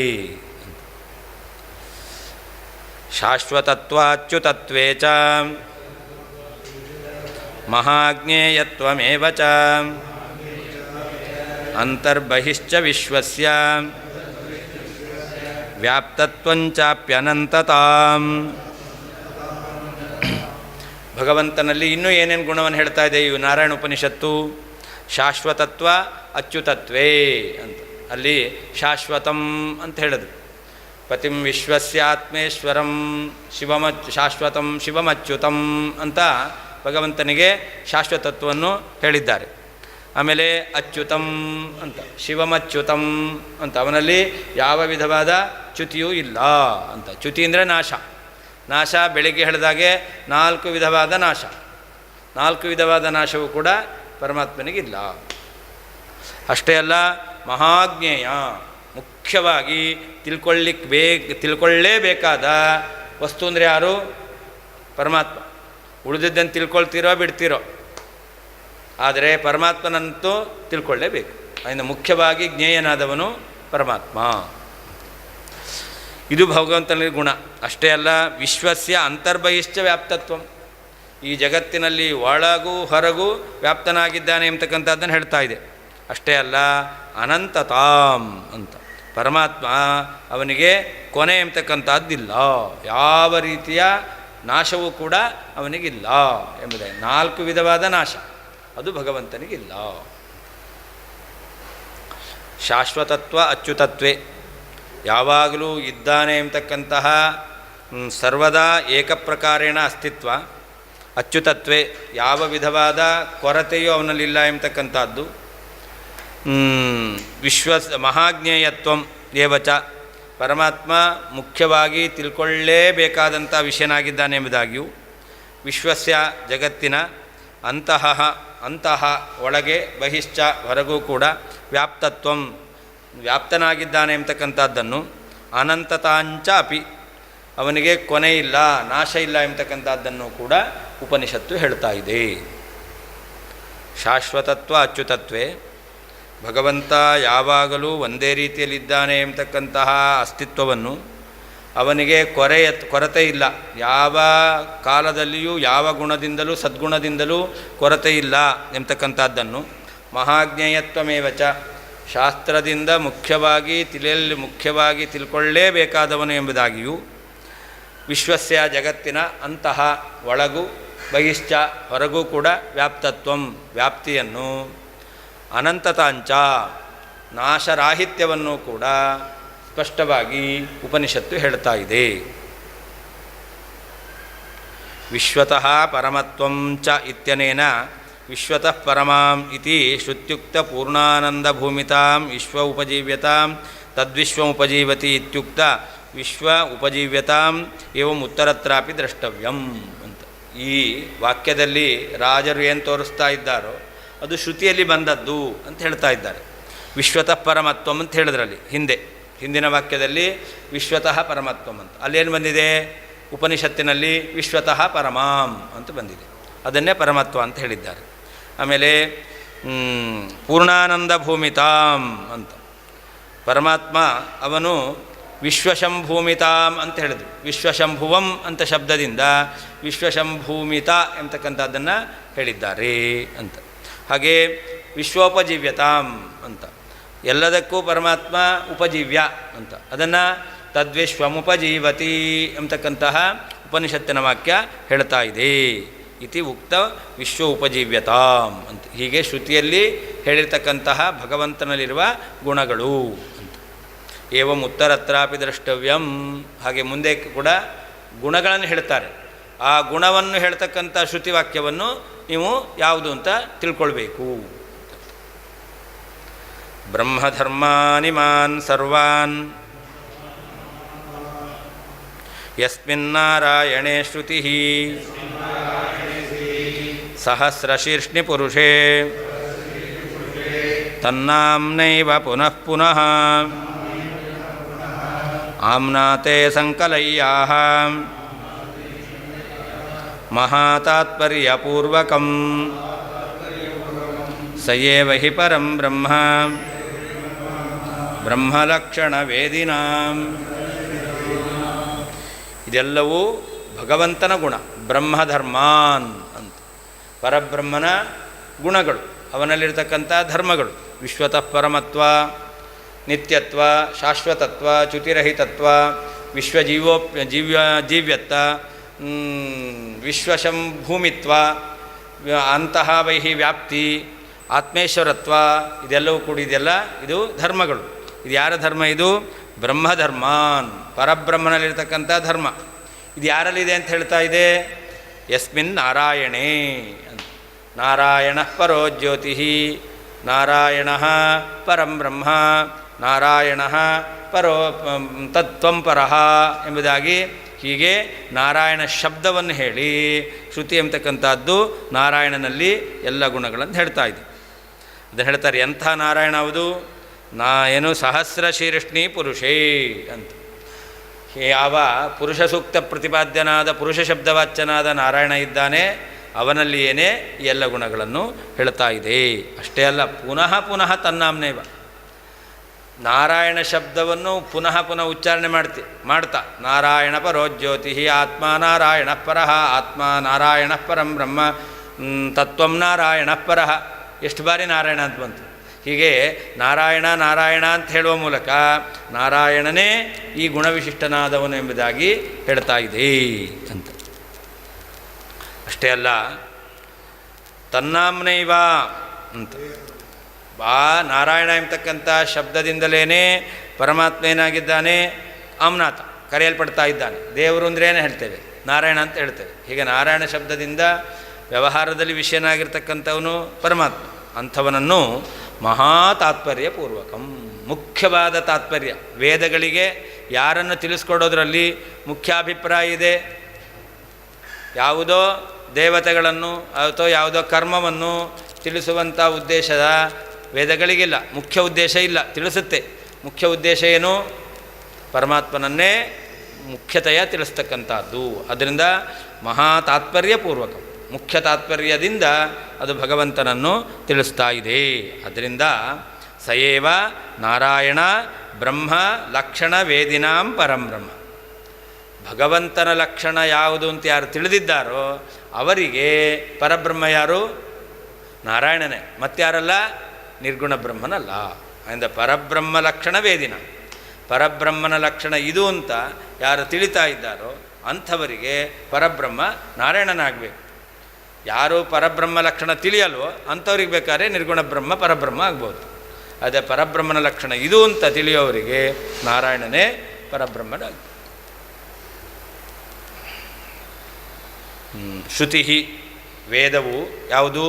ಸಹಸ್ರಶೀರ್ಷಕಂ ದೇವಂ ವಿಶ್ವಾಕ್ಷಂ ವಿಶ್ವಶಂಭವಂ ಶಂಭುವಂ ಎಂಬತಕ್ಕಂತಹ ಶ್ರುತಿಯಲ್ಲ. ಇದು ಇಮಾನ್ ಯಾವ ಸರ್ವಾನ್ ಎಲ್ಲ ಬ್ರಹ್ಮಧರ್ಮಾನ್ ಪರಬ್ರಹ್ಮನಲ್ಲಿರತಕ್ಕಂತಹ ಧರ್ಮಗಳನ್ನು ಸಹಸ್ರಶೀರ್ಷ್ಣಿ ಸಾವಿರಾರು ತಲೆಗಳುಳ್ಳಂತಹ ಅನಂತ ತಲೆಗಳುಳ್ಳಂತಹ ಯಸ್ಮಿನ್ ಯಾವ ಪುರುಷೇ ಈ ಜೀವರ ಶರೀರದಲ್ಲಿ ಸನ್ನಿಹಿತನಾಗಿರುವಂತಹ ನಾರಾಯಣೇ ನಾರಾಯಣನಲ್ಲಿ ಪುನಃ ಪುನಃ ಮತ್ತೆ ಮತ್ತೆ ತನ್ನಾಮ್ನೈವ ನಾರಾಯಣ ಎಂಬತಕ್ಕಂಥ ಶಬ್ದದಿಂದಲೇ ಆಮ್ನಾತೆ ಕರೆಯಲ್ಪಡ್ತಕ್ಕಂತಹ ಪರಮಾತ್ಮನಲ್ಲಿ ಮಹಾತಾತ್ಪರ್ಯಪೂರ್ವಕಂ ಮುಖ್ಯ ತಾತ್ಪರ್ಯ ಪುರಸ್ಸರವಾಗಿ ಆಹಾ ಹೇಳಿದೆಯೋ. ಆದ್ದರಿಂದ ಸಯೇವ ಆ ನಾರಾಯಣನೇ ಬ್ರಹ್ಮಲಕ್ಷಣವೇದಿನ ಪರಬ್ರಹ್ಮನ ಲಕ್ಷಣವನ್ನು ತಿಳಿದಂತಹ ಜ್ಞಾನಿಗಳಿಗೆ ಪರಂಬ್ರಹ್ಮ ಪರಬ್ರಹ್ಮನಾಗಿದ್ದಾನೆ. ಶ್ರುತಿ ಸಹಸ್ರಶೀರ್ಷಂ ದೇವಂ ವಿಶ್ವಾಕ್ಷಂ ವಿಶ್ವಸಂಭುವಂ ಎಂಬತಕ್ಕಂತಹ ಶ್ರುತಿಯು ಇಮಾನ್ ಹಿಂದೆ ಹೇಳಿರುವಂತಹ ಸರ್ವಾನ್ ಎಲ್ಲ ಬ್ರಹ್ಮಧರ್ಮಾನ್ ಭಗವಂತನಲ್ಲಿರತಕ್ಕಂತಹ ಗುಣಗಳನ್ನು ಸಹಸ್ರಶೀರ್ಷ್ಣಿ ಅನಂತ ತಲೆಯುಳ್ಳಂತಹ ಪುರುಷೇ ಸರ್ವಜೀವರ ಒಳಗಡೆ ಇರತಕ್ಕಂತಹ ಯಸ್ಮಿನ್ ಯಾವ ನಾರಾಯಣೆ ನಾರಾಯಣ ಶಬ್ದವಾಚ್ಯನಾದವನಲ್ಲಿ ಪುನಃ ಪುನಃ ಮತ್ತೆ ಮತ್ತೆ ತನ್ನಾಮ್ನಾ ಏವ ನಾರಾಯಣ ಎಂಬತಕ್ಕಂಥ ಶಬ್ದದಿಂದಲೇ ಆಮ್ನಾತೆ ಕರೆಯಲ್ಪಡತಕ್ಕಂತಹ ಪರಮಾತ್ಮನಲ್ಲಿ ಮಹಾತಾತ್ಪರ್ಯಪೂರ್ವಕಂ ಮುಖ್ಯವಾದ ತಾತ್ಪರ್ಯದ ಪುರಸ್ಸರವಾಗಿ ಆಹಾ ಹೇಳಿದೆಯೋ ಆದ್ದರಿಂದ ಸಯೇವ ಆ ನಾರಾಯಣನೇ ಪರಂ ಬ್ರಹ್ಮ ಸರ್ವೋತ್ತಮನಾಗಿರ್ತಕ್ಕಂತಹ ಬ್ರಹ್ಮನಾಗಿದ್ದಾನೆ ಎಂಬುದಾಗಿ ತಿಳಿದು ಬರುತ್ತೆ. ಏಷಃ ಸರ್ವೇಶ್ವರಃ ಯತೋ ವಾಚೋ ನಿವರ್ತಂತೆ ಯೇನ ಜಾತಾನಿ ಜೀವಂತಿ ಆತ್ಮಾವಾರೇ ದ್ರಷ್ಟವ್ಯಃ ಸತ್ಯಂ ಜ್ಞಾನಮನಂತಂ ಬ್ರಹ್ಮ ಇತ್ಯಾದಿ ಶ್ರುತಿಷು ಪ್ರಸಿದ್ಧಾನ್ ಇಮಾನ್ ಬ್ರಹ್ಮಧರ್ಮಾನ್ ಅಂತ. ಈ ಎಲ್ಲ ಬ್ರಹ್ಮನಲ್ಲಿ ಹೇಳಿದ ಧರ್ಮ ಅದು ವೇದದಲ್ಲಿ ಪ್ರಸಿದ್ಧವಾಗಿದೆ ಅಂತ. ಯಾವ್ಯಾವ ವೇದದಲ್ಲಿ ಯಾವ್ಯಾವ ಪರಮಾತ್ಮನ ಧರ್ಮಗಳು ಹೇಳಲ್ಪಟ್ಟಿದೆ, ವೇದ ಯಾವ ಪರಮಾತ್ಮನ ಧರ್ಮಗಳನ್ನು ಹೇಳಿದೆ ಅದನ್ನು ಹೇಳ್ತಾರೆ. ಯೇಷಃ ಸರ್ವೇಶ್ವರ ಅಂತ ಹಿಂದೆ ಹೇಳಿದರು. ಏನಂತ? ಪರಮಾತ್ಮ ಏನಾಗಿದ್ದಾನೆ? ಅವನು ಎಲ್ಲ ತಾನೇ ತನಗೆ ನಿಯಾಮಕ ಅಂತ, ಅಥವಾ ಅವನು ವಿಶ್ವಸ್ಯ ಪತಿ, ಅಥವಾ ಪರಮಾತ್ಮನನ್ನು ವಿಶ್ವಾತ್ಮಾನ ಅಂತ ಹೇಳಿದ್ರು, ಎಲ್ಲರಿಗೂ ನಿಯಾಮಕ ಅಂತ. ಅದನ್ನೇ ಯೇಷ ಸರ್ವೇಶ್ವರ ಭಗವಂತ ಎಲ್ಲರಿಗೂ ನಿಯಾಮಕ ಎಂಬತಕ್ಕಂಥ ಶ್ರುತಿ ಹೇಳ್ತಾ ಇದೆ. ಆಮೇಲೆ ಯಥೋ ವಾಚೋ ನಿವರ್ತಂತೆ ಅಂತ ಶ್ರುತಿ ಎಂಬತಕ್ಕಂಥದ್ದು ಪರಮಾತ್ಮನನ್ನು ಪೂರ್ಣವಾಗಿ ಹೇಳಲಿಕ್ಕಾಗೋದಿಲ್ಲ ಅಂತ. ಪರಮಾತ್ಮನನ್ನು ನಾವು ಹೇಳ್ಬೋದು, ಆದರೆ ಸಾಕಲ್ಯನ ಹೇಳಲಿಕ್ಕಾಗೋದಿಲ್ಲ. ಅದನ್ನೇ ಯಥೋ ವಾಚೋ ನಿವರ್ತಂತೆ ಅಂತ. ಯಾವ ಪರಮಾತ್ಮನನ್ನು ಇದು ಮುಟ್ಟದೇನೆ ಎಲ್ಲ ವಾಕ್ಯಗಳು ಹಿಂತಿರುಗ್ತಾ ಇದ್ದಾವೆ ಅಂದರೆ ಏನರ್ಥ? ಭಗವಂತನನ್ನು ಸಂಪೂರ್ಣವಾಗಿ ಹೇಳಲಿಕ್ಕೆ ಸಾಧ್ಯ ಇಲ್ಲ. ಹಾಗೆ ಏನ ಜಾತಾನಿ ಜೀವಂತಿ ಎಂಬತಕ್ಕಂತಹ ಶ್ರುತಿ ಎಲ್ಲ ಹುಟ್ಟಿರುವಂಥ ಪದಾರ್ಥಗಳು ಏನ ಜೀವಂತಿ ಪರಮಾತ್ಮನನ್ನು ಅವಲಂಬಿಸಿಕೊಂಡು ಬದುಕ್ತಾ ಇದ್ದಾವೆ. ಹಾಗಾದರೆ ಉಪಜೀವ್ಯತ್ವ ಪರಮಾತ್ಮನಿಗೆ ಹೇಳದಂತೆ ಆಯಿತು. ಆತ್ಮಾವಾರೇ ದ್ರಷ್ಟವ್ಯ ಅಂತ ಪರಮಾತ್ಮನನ್ನು ನೋಡಬೇಕು. ಶ್ರೋತವ್ಯ ಮಂತವ್ಯ ನಿಧಿಧ್ಯಾಸಿತವ್ಯ ಅಂತ ಶ್ರುತಿ ಇದೆ. ಇದೇನು ಹೇಳ್ತಾ ಇದೆ? ಮಹಾಜ್ಞೇಯತ್ವ. ಪರಮಾತ್ಮನು ಮುಖ್ಯವಾಗಿ ತಿಳಿಯಲೇಬೇಕಾದವನು ಎಂಬತಕ್ಕಂಥದ್ದನ್ನು ಈ ಶ್ರುತಿ ಹೇಳ್ತಾ ಇದೆ. ಯಾವುದು? ಆತ್ಮಾವಾರೇ ದ್ರಷ್ಟವ್ಯ. ಹಾಗೆ ಪರಮಾತ್ಮ ಅವನು ವಿಶ್ವಶಂಭುವ ಅಂತ ಹೇಳಿದ್ರು. ಸತ್ಯಂ ಜ್ಞಾನಮನಂತಂ ಬ್ರಹ್ಮ ಅಂತ ಪರಮಾತ್ಮ ಅವನು ಜ್ಞಾನಾನಂದ ರೂಪಿ ಎಂಬತಕ್ಕಂಥ ಶ್ರುತಿ ಹೇಳ್ತಾ ಇದೆ. ಹೀಗೆ ಬೇರೆ ಬೇರೆ ಶ್ರುತಿಗಳಲ್ಲಿ ಪ್ರಸಿದ್ಧವಾಗಿರ್ತಕ್ಕಂತಹ ಬ್ರಹ್ಮನಲ್ಲಿರುವಂತಹ ಧರ್ಮಗಳು ಅಂತ ಅರ್ಥ. ಏಷಃ ಸರ್ವೇಶ್ವರ ಇವನು ಎಲ್ಲರಿಗೂ ನಿಯಾಮಕ ಎಂಬತಕ್ಕಂತಹ ಶ್ರುತಿಯಲ್ಲಿ ಆತ್ಮೇಶ್ವರತ್ವವನ್ನು ಹೇಳಿದ್ದಾರೆ. ಯಥೋವಾಚೋ ನಿವರ್ತಂತೆ ಎಂಬತಕ್ಕಂಥ ತೈತಿರಿಯ ಶ್ರುತಿಯಲ್ಲಿ ಸಾಕಲ್ಯನ ಅಜ್ಞೇಯತ್ವವನ್ನು ಹೇಳಿದ್ದಾರೆ. ಏನ ಜಾತಾನಿ ಜೀವಂತಿ ಎಲ್ಲ ಪದಾರ್ಥಗಳು ಯಾರಿಂದ ಹುಟ್ಟಿದ್ದು ಯಾರನ್ನು ಅವಲಂಬಿಸಿಕೊಂಡಿದೆ ಬದುಕ್ತಾ ಇದೆ ಅಂತ ಸರ್ವೋಪಜೀವ್ಯತ್ವವನ್ನು ಹೇಳ್ತಾ ಇದೆ. ಆತ್ಮಾವಾರೇ ದ್ರಷ್ಟವ್ಯ ಎಂಬತಕ್ಕಂತಹ ಶ್ರುತಿ ಪರಮಾತ್ಮನು ಮಹಾಜ್ಞೇಯ ಎಂಬುದಾಗಿ ಹೇಳ್ತಾ ಇದೆ. ಸತ್ಯಂ ಜ್ಞಾನಮನಂತಂ ಬ್ರಹ್ಮ ಪರಮಾತ್ಮ ಸತ್ಯಜ್ಞಾನ ಎಂಬತಕ್ಕಂಥ ಶ್ರುತಿಯಿಂದ ಅವನು ಆನಂದಪೂರ್ಣ ಎಂಬುದಾಗಿ ಈ ರೀತಿಯಲ್ಲಿ ಇತ್ಯಾದಿ ಶ್ರುತಿಷು ಪ್ರಸಿದ್ಧವಾದ ಇಮಾನ್ ಬ್ರಹ್ಮಧರ್ಮಾನ್ ಈ ಭಗವಂತನ ಗುಣಗಳು ಅಂತ ಅರ್ಥ.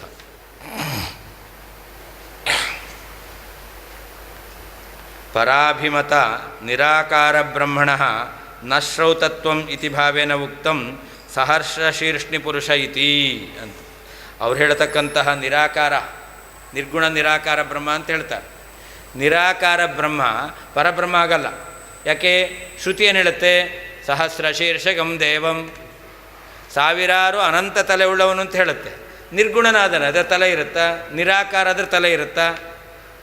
ನಿರಾಕಾರ ಅಂದರೆ ಆಕಾರ ಇಲ್ಲ, ಆಕಾರ ಇಲ್ಲ ಅಂದರೆ ತಲೆ ಇಲ್ಲ. ಹಾಗಾದರೆ ತಲೆ ಇಲ್ಲ ಪರಮಾತ್ಮ ಅವನು ಪರಬ್ರಹ್ಮ ಅಂತ ಅವ್ರು ಹೇಳೋದು. ಆದರೆ ಶ್ರುತಿ ಏನು ಹೇಳುತ್ತೆ? ಸಹಸ್ರ ಶೀರ್ಷಿ.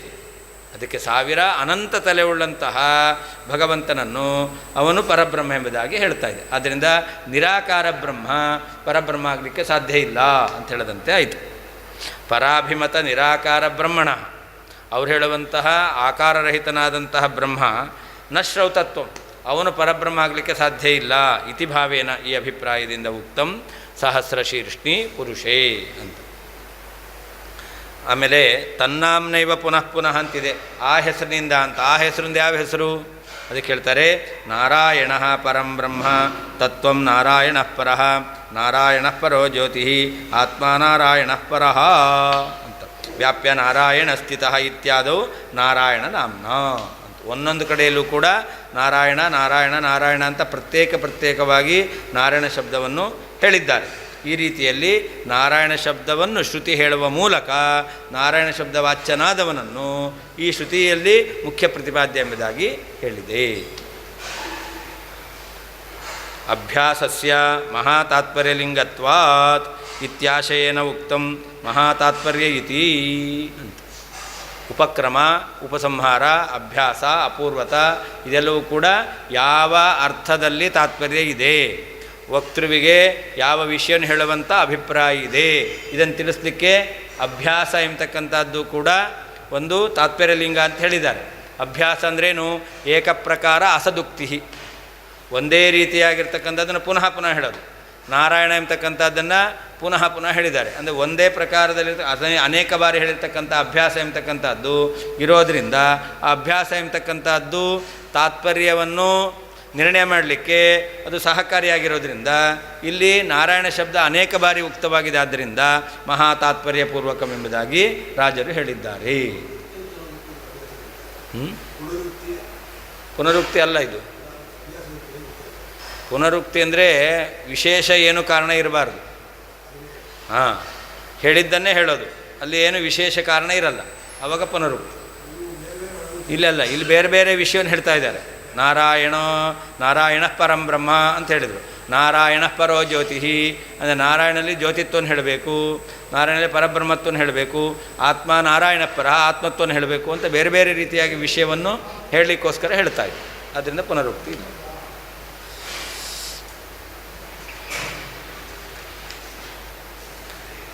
ಪರಂ ಬ್ರಹ್ಮ ಪರಂ ಜ್ಯೋತಿ ಪರಂ ತತ್ವಂ ಪರಂ ಪದಂ ಪರಮಾತ್ಮೇತಿ ಚ ಬ್ರಹ್ಮ ನಾಮ್ನಾ ನಾರಾಯಣಂ ಪ್ರಭುಂ ಉದ್ದಿಶ್ಯ ಪೌನಃ ಪುಣ್ಯೇನ ಬ್ರಹ್ಮಣೋ ಲಕ್ಷಣಾನಿ ಚ ಸರ್ವಾಣ್ಯುಕ್ತೋತ್ತರಗ್ರಂಥೆ ಪರೀಕ್ಷಾ ಚ ಯತಃ ಕೃತಾ ಶ್ರುತ್ಯಾ ಲಕ್ಷಣಶಾಸ್ತ್ರಸ್ಯ ಮರ್ಯಾದಾಮನುಸೃತ್ಯ ಹಿ. ಪರಬ್ರಹ್ಮನ ಲಕ್ಷಣ ಎಂಬತಕ್ಕಂಥದ್ದು ಇದೆ. ಆದ್ದರಿಂದ ಇವನು ನಾರಾಯಣ ಪರಬ್ರಹ್ಮ ಅಂತಷ್ಟೇ ಅಲ್ಲ, ಮತ್ತು ಪರಂ ಬ್ರಹ್ಮ, ಪರಂ ಜ್ಯೋತಿ, ಪರಮಾತ್ಮ ಇತ್ಯಾದಿಗಳ ಎಲ್ಲ ಕಡೆಯಲ್ಲೂ ಕೂಡ ಪರಬ್ರಹ್ಮ ಎಂಬುದಾಗಿ ಶಬ್ದವನ್ನೇ ಹೇಳಿ, ಗುಣ ಇದೆ ಅಂತಲ್ಲ, ಪರ ಎಂಬತಕ್ಕಂಥ ಶಬ್ದವನ್ನೇ ಹೇಳಿ ಅವನ ಆ ಪರಬ್ರಹ್ಮ ಎಂಬತಕ್ಕಂತಹ ನಾಮದಿಂದ ನಾರಾಯಣನನ್ನೇ ಹೇಳ್ತಾ ಇದ್ದಾರೆ. ಆದ್ದರಿಂದ ನಾರಾಯಣನೇ ಪರಬ್ರಹ್ಮನಾಗಬೇಕು ಅಂತ. ಹಿಂದೆ ಹೇಳಿದ್ದು ಲಕ್ಷಣ ಇದೆ, ಧರ್ಮಗಳಿದೆ ಅಂತ. ಧರ್ಮ ಇದೆ, ಆದ್ದರಿಂದ ಮಾತ್ರ ಅವನನ್ನು ಪರಬ್ರಹ್ಮ ಅಂತ ಹೇಳಲ್ಲ. ಮತ್ತು ಪರಬ್ರಹ್ಮ ಎಂಬುದಾಗಿ ಪರಂ ಎಂಬತಕ್ಕಂಥ ಶಬ್ದವನ್ನು ಹೇಳಿಯೇ ಆ ಶ್ರುತಿ ಎಂಬತಕ್ಕಂಥದ್ದು ನಾರಾಯಣನನ್ನು ಪರಬ್ರಹ್ಮ ಅಂತ ಹೇಳ್ತಾ ಇದೆ.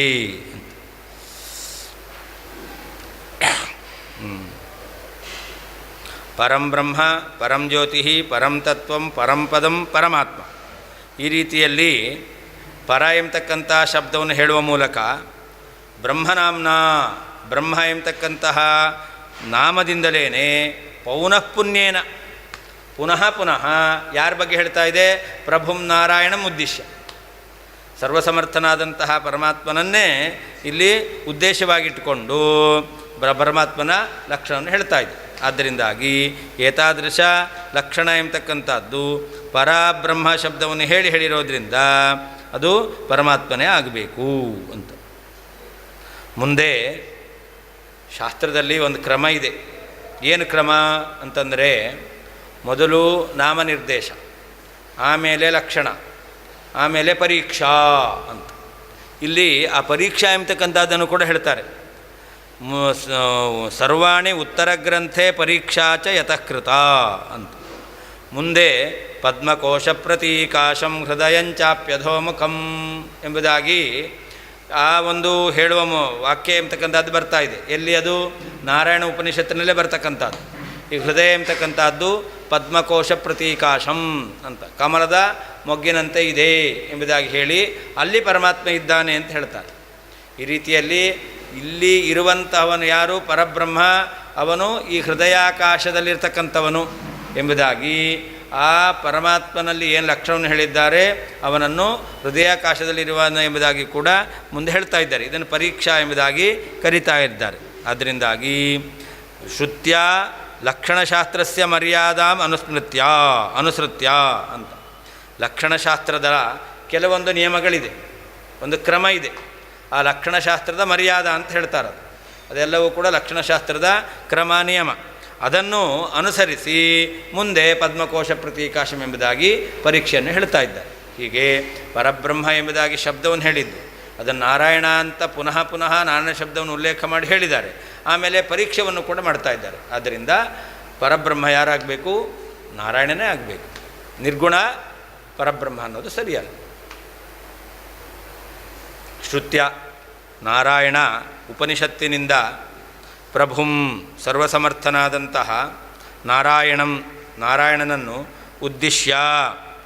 ಉದ್ದೇಶವಾಗಿಟ್ಟುಕೊಂಡು ಪರಂಬ್ರಹ್ಮ ಸರ್ವೋತ್ತಮನಾದ ಬ್ರಹ್ಮ, ಪರಂಜ್ಯೋತಿ ಶ್ರೇಷ್ಠವಾದ ಪ್ರಕಾಶರೂಪಿ, ಪರಂ ತತ್ವಂ ಶ್ರೇಷ್ಠವಾದ ಸರ್ವೋತ್ತಮವಾದ ತತ್ವ, ಪರಂಪದಂ ಅತ್ಯುತ್ಕೃಷ್ಟವಾದ ಹೊಂದಲಿಕ್ಕೆ ಯೋಗ್ಯವಾಗಿರ್ತಕ್ಕಂಥದ್ದು, ಪರಮಾತ್ಮ ಎಲ್ಲರಿಗಿಂತ ಉತ್ತಮನಾಗಿರ್ತಕ್ಕಂಥ ಚೇತನ ಎಂಬುದಾಗಿ ಈ ರೀತಿಯಲ್ಲಿ ಬ್ರಹ್ಮನಾಮ್ನ ಬ್ರಹ್ಮ ಎಂಬತಕ್ಕಂಥ ಹೆಸರಿನಿಂದ ಪೌನಃಪುಣ್ಯೇನ ಮತ್ತೆ ಸರ್ವಾಣಿ ಎಲ್ಲ ಬ್ರಹ್ಮಣ ಪರಬ್ರಹ್ಮನ ಲಕ್ಷಣಗಳನ್ನು ಉಕ್ತ್ವ ಹೇಳಿ ಲಕ್ಷಣಶಾಸ್ತ್ರಸ್ಯ ಲಕ್ಷಣ ಹೇಗಿರಬೇಕು ಎಂಬುದಾಗಿ ತಿಳಿಸುವಂತಹ ಶಾಸ್ತ್ರದ ಮರ್ಯಾದಾ ನಿಯಮವನ್ನು ಅನುಸರಿಸಿ ಯತಃ ಯಾವ ಕಾರಣದಿಂದ ಉತ್ತರ ಗ್ರಂಥೆ ಪದ್ಮಕೋಶ ಪ್ರತೀಕಾಶಂ ಎಂಬುದಾಗಿ ಈ ಉಪನಿಷತ್ತಿನ ಮುಂದಿನ ಭಾಗದಲ್ಲಿ ಪರೀಕ್ಷೆಯು ಕೃತ ಮಾಡಲ್ಪಟ್ಟಿದೆಯೋ ಆದ್ದರಿಂದ ಸಯೇವಹಿ ಆ ನಾರಾಯಣ ಶಬ್ದವಾಚ್ಯನಾದ ನಾರಾಯಣನೇ ಪರಬ್ರಹ್ಮನಾಗಿದ್ದಾನೆ. ಶ್ರುತ್ಯ ನಾರಾಯಣ ಉಪನಿಷತ್ತಿನಿಂದ ಪ್ರಭುಂ ಸರ್ವಸಮರ್ಥನಾದ ನಾರಾಯಣ ಶಬ್ದವಾಚ್ಯನಾದ ಪರಮಾತ್ಮನನ್ನು ಉದ್ದೇಶವಾಗಿಟ್ಟುಕೊಂಡು ಪರಬ್ರಹ್ಮ ಎಂಬುದಾಗಿಯೂ, ಪರಂಜ್ಯೋತಿ ಅತ್ಯುತ್ಕೃಷ್ಟವಾದ ಪ್ರಕಾಶರೂಪ, ಪರಂ ತತ್ವಂ ಅತ್ಯುತ್ಕೃಷ್ಟವಾದ ತತ್ವ, ಪರಂಪದಂ ಅತ್ಯುತ್ಕೃಷ್ಟವಾದ ಹೊಂದಲಿಕ್ಕೆ ಯೋಗ್ಯವಾದದ್ದು, ಪರಮಾತ್ಮ ಅತ್ಯುತ್ಕೃಷ್ಟನಾದ ಚೇತನ. ಈ ರೀತಿಯಾಗಿ ಬ್ರಹ್ಮನಾಮ್ನ ಬ್ರಹ್ಮ ಎಂಬತಕ್ಕಂಥ ಹೆಸರಿನಿಂದಲೇ ಬ್ರಹ್ಮಣ ಭಗವಂತನ ಲಕ್ಷಣಗಳನ್ನು ಪೌನಃಪುಣ್ಯೇನ ಬ್ರಹ್ಮನಾಮ್ನ ಬ್ರಹ್ಮ ಎಂಬತಕ್ಕಂತಹ ಅಂದರೆ ನಾರಾಯಣ ಎಂಬತಕ್ಕಂತಹ ಹೆಸರಿನಿಂದ ಪೌನಃಪುಣ್ಯೇನ ಮತ್ತೆ ಸರ್ವಾಣಿ ಎಲ್ಲ ಬ್ರಹ್ಮಣ ಪರಮಾತ್ಮನ ಲಕ್ಷಣಗಳನ್ನು ಉಕ್ತ್ವ ಹೇಳಿ ಲಕ್ಷಣಶಾಸ್ತ್ರದ ಮರ್ಯಾದಾ ನಿಯಮವನ್ನು ಅನುಸರಿಸಿ ಯತಃ ಯಾವ ಕಾರಣದಿಂದ ಉತ್ತರ ಗ್ರಂಥೆ ಪದ್ಮಕೋಶ ಪ್ರತೀಕಾಶಂ ಎಂಬತಕ್ಕಂತಹ ಗ್ರಂಥ ವಾಕ್ಯಗಳಲ್ಲಿ ಪರೀಕ್ಷೆಯು ಕೃತ ಮಾಡಲ್ಪಟ್ಟಿದೆಯೋ ಆದ್ದರಿಂದ ಸಯೇವಹಿ ಆ ವ್ಯಕ್ತಿಯೇ ಪರಂಬ್ರಹ್ಮ ಸರ್ವೋತ್ತಮನಾದ ಬ್ರಹ್ಮನಾಗಿದ್ದಾನೆ. ಅವನನ್ನು ಬಿಟ್ಟು ನಿರ್ಗುಣ ಬ್ರಹ್ಮ ಸರ್ವೋತ್ತಮ ಬ್ರಹ್ಮ ಅಲ್ಲ. ನ ಕೇವಲಂ ಬ್ರಹ್ಮಲಕ್ಷಣಭರಿತತ್ವಾತ್ ನಾರಾಯಣ ಪರಂಬ್ರಹ್ಮ ಕಿಂತು ಪರಂಬ್ರಹ್ಮ ಪರಂಜ್ಯೋತಿ ಪರಮಾತ್ಮ ಇತ್ಯಾದಿ ಪರಬ್ರಹ್ಮನಾಮಭಿಃ ಅಪಿ ನಾರಾಯಣಸ್ಯೈವ ಉದ್ದೇಶಾತ್ ಇತ್ಯಾಹ ಅಂತ.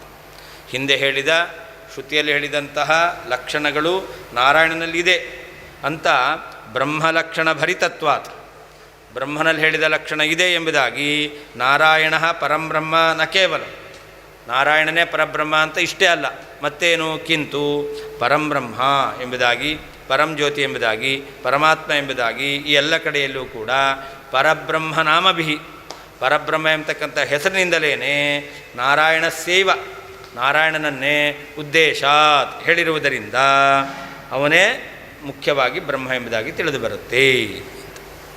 ಉತ್ತರ ಗ್ರಂಥೆ ಅಂತ ಅಷ್ಟೇ ಇದೆ. ಯಾವುದದು? ಅದನ್ನು ಹೇಳ್ತಾರೆ ಪದ್ಮಕೋಶ ಪ್ರತೀಕಾಶಂ ಇತ್ಯಾದಿ ಗ್ರಂಥೆ. ಮುಂದೆ ಬರತಕ್ಕಂತಹ ಇದೇ ಉಪನಿಷತ್ತಿನಲ್ಲಿ ಬರತಕ್ಕಂತಹ ಪದ್ಮಕೋಶ ಪ್ರತೀಕಾಶಂ ಹೃದಯಂಚಾಪ್ಯಧೋಮುಖಂ ಎಂಬುದಾಗಿ, ಹೃದಯವು ಇದು ಪದ್ಮದ ಮೊಗ್ಗಿನಂತೆ, ಕಮಲದ ಮೊಗ್ಗಿನಂತೆ ಈ ಹೃದಯ ಎಂಬತಕ್ಕಂಥದ್ದು ಇದೆ ಎಂಬುದಾಗಿ ಹೇಳ್ತಾ ಇದ್ದಾರೆ. ಅಲ್ಲಿ ಪರಮಾತ್ಮ ಇದ್ದಾನೆ ಅಂತ ಪರಮಾತ್ಮನ ಅಸ್ತಿತ್ವವನ್ನು ಹೇಳ್ತಾ ಇದ್ದಾರೆ. ಶೃಂಗಗ್ರಾಹಿತಯ ತಸ್ಯ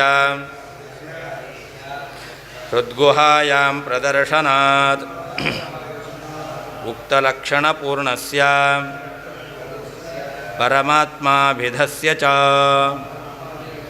ಅಲ್ಲೇನು ಹೇಳ್ತಾರೆ? ಪದ್ಮಕೋಶ ಪ್ರತೀಕಾಶಂ, ಅದರ ತಾತ್ಪರ್ಯವನ್ನು ಹೇಳ್ತಾ ಇದ್ದಾರೆ.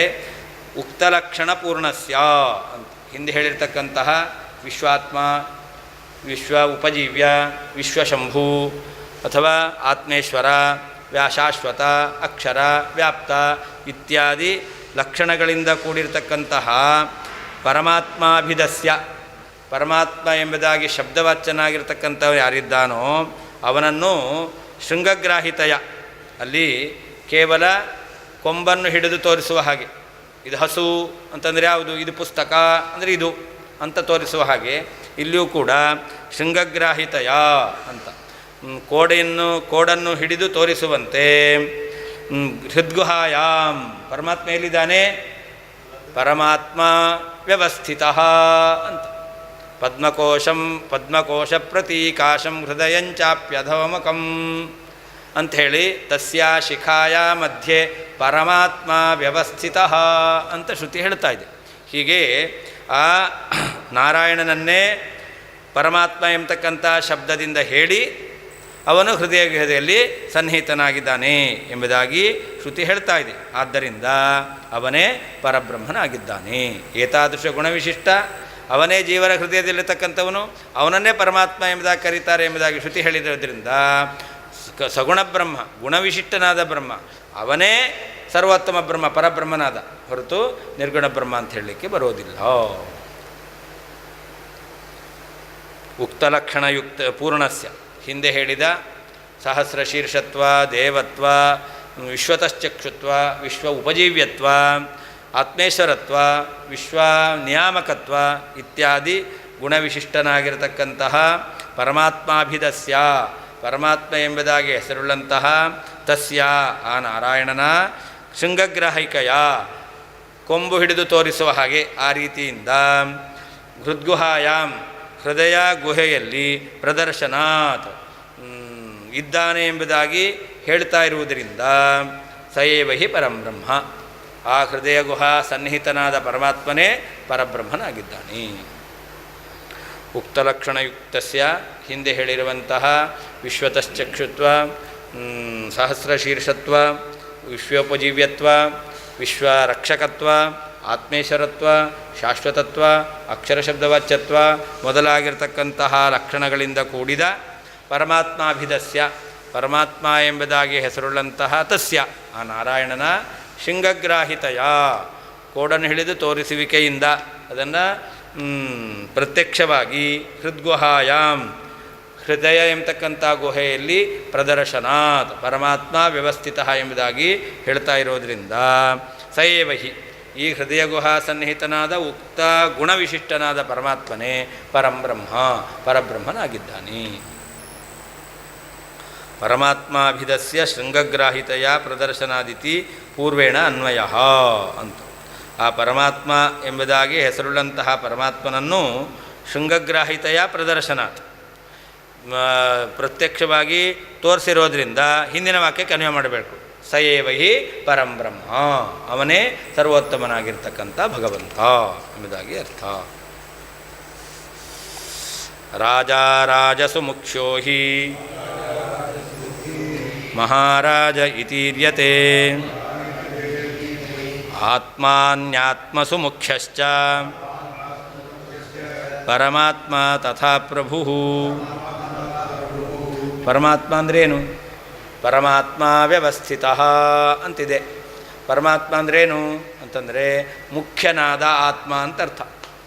ಮುಖ್ಯ ಆತ್ಮಶಬ್ದವಾಚ್ಯನಾದವನನ್ನು ಪರಮಾತ್ಮ ಅಂತ ಕರೀತಾರೆ. ಅದ್ಯಾಕೆ ಮಹಾರಾಜ ಅಂತ ಕರೀತಾರೆ? ಯಾರನ್ನು ಮಹಾರಾಜ ಅಂತ ಕರೀತಾರೆ? ರಾಜಸು ಮುಖ್ಯ ರಾಜ ಮಹಾರಾಜ. ರಾಜರಲ್ಲಿ ಶ್ರೇಷ್ಠನಾಗಿರ್ತಕ್ಕಂಥವನು ಮಹಾರಾಜ, ಅನ್ಯ ಆತ್ಮರಲ್ಲಿ ಶ್ರೇಷ್ಠನಾಗಿರ್ತಕ್ಕಂಥವನು ಪರಮಾತ್ಮ. ಹಾಗಾದರೆ ಮಹಾರಾಜ ಎಂಬುದು ರಾಜರಲ್ಲಿ ಎಲ್ಲರಿಗಿಂತ ಶ್ರೇಷ್ಠ ಎಂಬುದಾಗಿ ಅರ್ಥವನ್ನು ಹೇಗೆ ಕೊಡುತ್ತೋ, ಹಾಗೆ ಪರಮಾತ್ಮ ಎಂಬತಕ್ಕಂಥ ಶಬ್ದ ಆತ್ಮರಲ್ಲಿ ಎಲ್ಲರಲ್ಲೂ ಕೂಡ ಅವನು ಶ್ರೇಷ್ಠನಾಗಿದ್ದಾನೆ ಎಂಬುದಾಗಿ ಅರ್ಥವನ್ನು ಕೊಡ್ತಾ ಇದೆ. ರಾಜಸು ರಾಜರಲ್ಲಿ ಮುಖ್ಯನಾದವನು ರಾಜ, ಮುಖ್ಯನಾದ ರಾಜ ರಾಜನು, ಮಹಾರಾಜ ಮಹಾರಾಜ ಎಂಬತಕ್ಕಂತಹ ಇತಿ ಈ ಶಬ್ದದಿಂದ ಈರ್ಯತೆ ಕರೆಯಲ್ಪಡ್ತಾ ಇದ್ದಾನೆ. ತಥಾ ಹಾಗೆಯೇ ಅನ್ಯಾತ್ಮಾಸು ಬೇರೆ ಆತ್ಮರಲ್ಲಿ ಮುಖ್ಯನಾದಂತಹ ಆತ್ಮನು ಚೇತನನು, ಪ್ರಭು ಸಮರ್ಥನಾಗಿರ್ತಕ್ಕಂಥವನು ಪರಮಾತ್ಮ ಶಬ್ದದಿಂದ ಈರ್ಯತೆ ಕಳೆಯಲ್ಪಡ್ತಾ ಇದ್ದಾನೆ. ರಾಜಸು ರಾಜರಲ್ಲಿ ಮುಖ್ಯನಾದ ರಾಜ, ಮುಖ್ಯನಾದ ರಾಜನು ಮಹಾರಾಜ ಇತಿ ಮಹಾರಾಜ ಎಂಬುದಾಗಿ ಈರ್ಯತೆ ಕರೆಯಲ್ಪಡ್ತಾ ಇದ್ದಾನೆ. ತಥಾ ಹಾಗೆಯೇ ಅನ್ಯಾತ್ಮಸು ಚೇತನರಲ್ಲಿ ಮುಖ್ಯನಾಗಿರ್ತಕ್ಕಂತಹ ಪ್ರಭು ಸಮರ್ಥನಾದ ಆತ್ಮಶಬ್ದವಾಚ್ಯನಾದವನು ಪರಮಾತ್ಮ ಇತಿ ಚ ಈರ್ಯತೆ ಪರಮಾತ್ಮ ಎಂಬುದಾಗಿ ಹೇಳಲ್ಪಡ್ತಾ ಇದ್ದಾನೆ. ಪರಮಾತ್ಮ ಶಬ್ದಾರ್ಥಮಾಹ ರಾಜ ಇತ್ತು. ಪರಮಾತ್ಮ ಎಂಬತಕ್ಕಂಥ ಶಬ್ದಕ್ಕೆ ಏನರ್ಥ ಅದನ್ನು ಹೇಳ್ತಾ ಇದ್ದಾರೆ. ಆತ್ಮ ಅನ್ಯಾತ್ಮಸು ಮುಖ್ಯ, ಅದು ಪರಮಾತ್ಮ ಶಬ್ದದ ಅರ್ಥ. ಎಷ್ಟು ಪ್ರಸ್ತಾವಿತ ಪೂರ್ವಂ ಆತ್ಮ ನಾರಾಯಣ ಪರಃ ಪರಮಾತ್ಮೇತಿ ಚಾತ್ರೋಕ್ತಃ ಸಯೇವ ಸ್ಯಾನ್ನ ಸಂಶಯ. ಅಲ್ಲ, ಅಲ್ಲಿ ಪರಮಾತ್ಮ ಅಂತ ಹೇಳಿದ್ದಾರೆ ಸರಿ, ಪರಮಾತ್ಮ ವ್ಯವಸ್ಥಿತ, ಅವನು ನಾರಾಯಣನೇ ಯಾಕಾಗಬೇಕು? ನೀನು ಹೃದಯದಲ್ಲಿ ಸನ್ನಿಹಿತನಾದವನು ಪರಮಾತ್ಮ ಅಂತ ಹೇಳಿದ್ದಾರೆ, ಅವನನ್ನು ಪರಬ್ರಹ್ಮ ಅಂತ ಇಟ್ಕೊಳ್ಳೋಣ. ನಿಮ್ಮ ನಾರಾಯಣನೇ ಪರಬ್ರಹ್ಮ ಯಾಕಾಗಬೇಕು ಅಂತ ಪ್ರಶ್ನೆ ಬಂದರೆ ಅದಕ್ಕೆ ಹೇಳ್ತಾ ಇದ್ದಾರೆ, ಹಿಂದೆಲ್ಲ ಯಾರ ಬಗ್ಗೆ ಹೇಳ್ಕೊಂಡು ಬಂದರು? ನಾರಾಯಣನೇ ಹೇಳ್ಕೊಂಡು ಪೂರ್ವಂ ಎಷ್ಟು ಪ್ರಸ್ತಾವಿತ, ಯಾರ ಪ್ರಸ್ತಾಪ ಹಿಂದೆ ಬಂದಿದೆ ಅವನೇ ನಾರಾಯಣ ಪರಃ ಆತ್ಮ ಅಂತ. ನಾರಾಯಣ ಎಂಬತಕ್ಕಂಥವನೇ ಹಿಂದೆ ಪ್ರಸ್ತಾಪಿಸಲ್ಪಟ್ಟವನು. ಆದ್ದರಿಂದ ಪರಮಾತ್ಮೇತಿ ಪರಮಾತ್ಮ ಎಂಬುದಾಗಿ ವಾಕ್ಯ ಇದೆಯಲ್ಲ, ಅದರಿಂದಲೂ ಕೂಡ ಸಯೇವ ಸ್ಯಾತ್, ಯಾರನ್ನು ಹೇಳದಂತೆ ಆಯಿತು? ನಾರಾಯಣ ಶಬ್ದವಾಚ್ಯನಾದವನನ್ನು ಹಿಂದೆ ಏನು ಹೇಳಿದ್ದಾರಲ್ಲ ಅವನನ್ನೇ ಪರಮಾತ್ಮ ಅಂತ ಹೇಳದಂತೆ ಆಯಿತು. ನ ಸಂಶಯ, ಇದರಲ್ಲಿ ಸಂದೇಹ ಇಲ್ಲವೇ ಇಲ್ಲ. ಇಷ್ಟರವರೆಗೆ ಇಷ್ಟರ ತನಕ ಯಾವ ವಿಷಯವನ್ನು ಹೇಳ್ಕೊಂಡು ಬಂದು ಆಮೇಲೆ ಮುಂದೆ ವಿಷಯ ಹೇಳಿದ್ದಾರೋ ಅವಾಗೇನು ಅನಿಸುತ್ತೆ? ಇಷ್ಟರ ತನಕ ಹೇಳಿರ್ತಕ್ಕಂಥ ವಿಷಯ ಯಾರಿಗೆ ಸಂಬಂಧಪಟ್ಟಿದೆಯೋ ಅವನೇ ಮುಂದೆ ಹೇಳ್ತಕ್ಕಂತಹ ವಿಷಯಕ್ಕೂ ಕೂಡ ಅವನೇ ಸಂಬಂಧಪಟ್ಟವನು ಅಂತ ಆಗುತ್ತೆ. ಅದರಿಂದ ಇಷ್ಟರ ತನಕ ನಾರಾಯಣನನ್ನು ಪರಜ್ಯೋತಿ, ಅವನು ಪರಮಾತ್ಮ ಎಂಬುದಾಗಿ ಶಬ್ದದಿಂದ ಹೇಳಿದೆ. ಪರತತ್ವ, ಪರಬ್ರಹ್ಮ ಅಂತ ಹೇಳಿದ್ದು.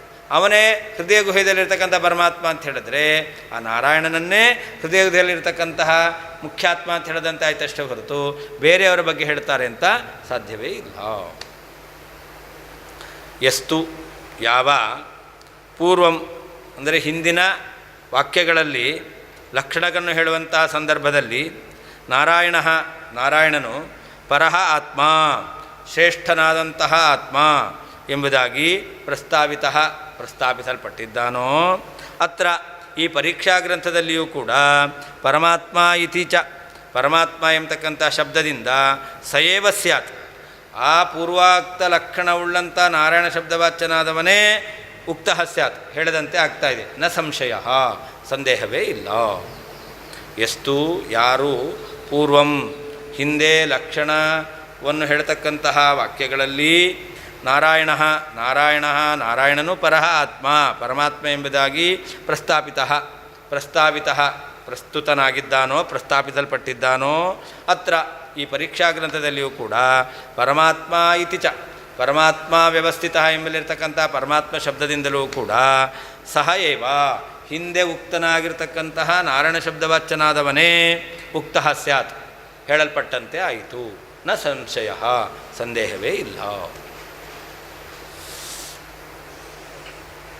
ಲಕ್ಷಣಗ್ರಂಥೆ ಆತ್ಮ ನಾರಾಯಣ ಪರಃ ಇತಿ ಉಕ್ತ ಪರಮಾತ್ಮಾಭೀದ ನಾರಾಯಣಸ್ಯೈವ ಪರೀಕ್ಷಾಗ್ರಂಥೆ ಪರಮಾತ್ಮ ವ್ಯವಸ್ಥಿತಃ ಇತಿ ಪರಮಾತ್ಮಪದೇನ ಪರಾಮರ್ಶಾತ್ ಐಕ್ಯಾರ್ಥ್ಯಂ ಇತಿ ಭಾವೇನಃ ಯಸ್ತು ಇತಿ ಅಂತ ಲಕ್ಷಣವನ್ನು ಹೇಳ್ತಕ್ಕಂಥ ವಾಕ್ಯದಲ್ಲಿ ಆತ್ಮ ನಾರಾಯಣ ಪರಃ ನಾರಾಯಣ ಪರಃ ಆತ್ಮ ಅಂತ ಹೇಳಿದ್ದಾರೆ.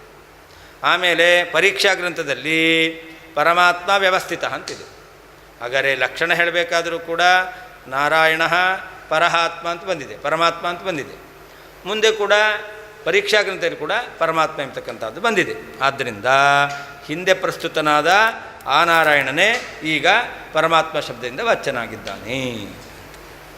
ಲಕ್ಷಣ ಗ್ರಂಥೆ ಲಕ್ಷಣವನ್ನು ಹೇಳ್ತಕ್ಕಂತಹ ವಾಕ್ಯಗಳಲ್ಲಿ ಆತ್ಮ ನಾರಾಯಣ ಪರಃ ಇತಿ ಆತ್ಮ ನಾರಾಯಣ ಪರ ಎಂಬತಕ್ಕಂತಹ ನಾರಾಯಣ ಉಪನಿಷತ್ತಿನ ವಾಕ್ಯದಲ್ಲಿ ಉಕ್ತ ಪರಮಾತ್ಮಾಭಿಧ ನಾರಾಯಣಸ್ಯೈವ ಹಿಂದೆ ಹೇಳಿರ್ತಕ್ಕಂತಹ ವಿಶ್ವತಶ್ಚಕ್ಷುಸ್ತ್ವ ಆತ್ಮೇಶ್ವರತ್ವ ವಿಶ್ವಶಂಭುವತ್ವ ವಿಶ್ವ ಉಪಜೀವ್ಯತ್ವ ಮೊದಲಾಗಿರ್ತಕ್ಕಂತಹ ಲಕ್ಷಣಗಳಿಂದ ಕೂಡಿರ್ತಕ್ಕಂತಹ ಪರಮಾತ್ಮ ಶಬ್ದವಾಚ್ಯನಾದ ನಾರಾಯಣನಿಗೇನೆ ಪರೀಕ್ಷಾ ಗ್ರಂಥೆ ಮುಂದೆ ಹೃದಯಂತಾಪ್ಯಧೋಮುಖಂ ಪದ್ಮಕೋಶ ಪ್ರತೀಕಾಶಂ ಎಂಬುದಾಗಿ ಹೇಳ್ತಕ್ಕಂತಹ ವಾಕ್ಯದಲ್ಲಿಯೂ ಕೂಡ ಪರಮಾತ್ಮ ವ್ಯವಸ್ಥಿತ ಇತ್ತು, ಅಲ್ಲಿಯೂ ಪರಮಾತ್ಮ ಇದ್ದಾನೆ ಎಂಬತಕ್ಕಂಥ ವಾಕ್ಯ ಬಂದಿದೆ.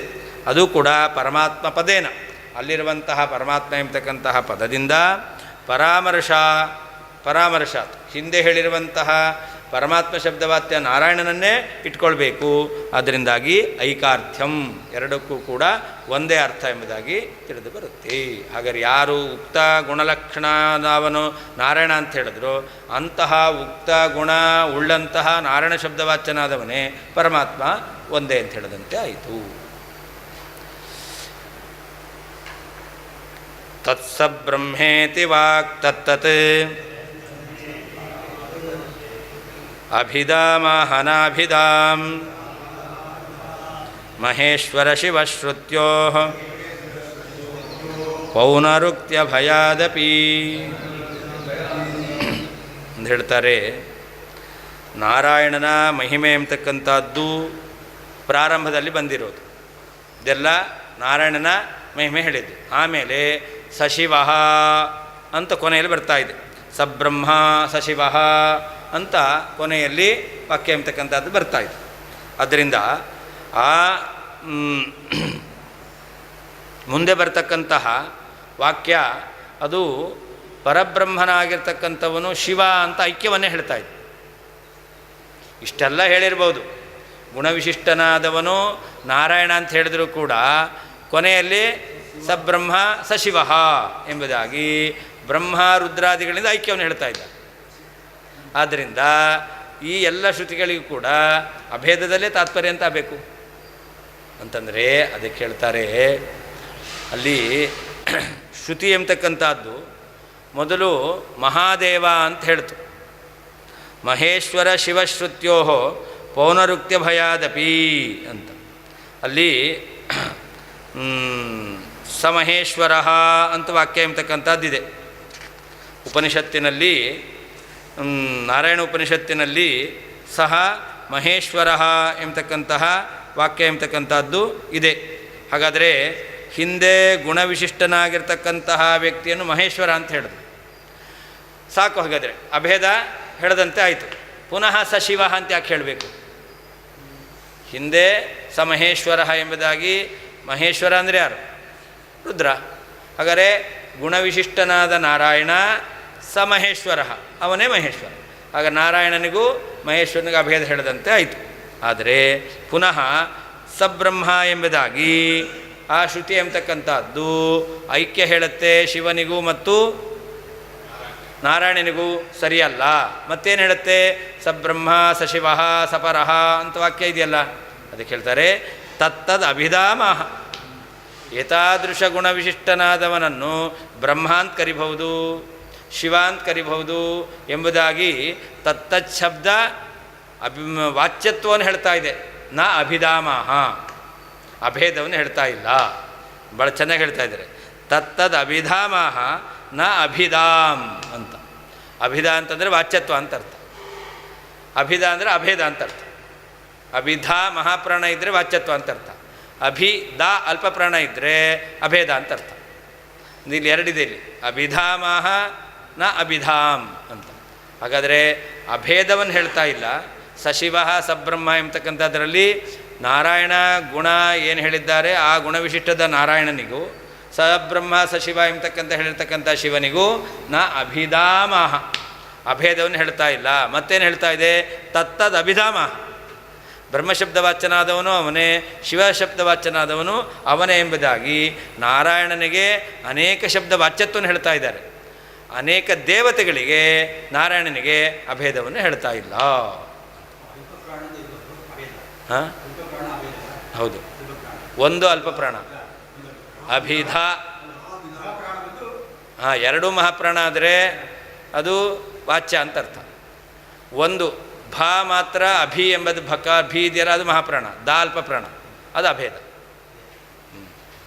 ಅಭಿಧಾಮಹ ಅಭಿದಾ ಅಭಿಧಾಮ್ ನಾಭಿಧಾಮ್ ಅಂತಿದೆ. ಹಾಂ, ಅಭಿಧ ಅಂತಿದೆಯಲ್ಲ ಅದು ವಾಚ್ಯ ಅಂತ ಅರ್ಥ. ಅಭಿದ ಅದಿದೆಯಲ್ಲ ಅಭೇದ ಅಂತ ಅರ್ಥ. ಹಾಂ, ನ ಅಭಿಧಾಮ್. ಹಾಂ, ಅಭೇದ ಅಲ್ಲ.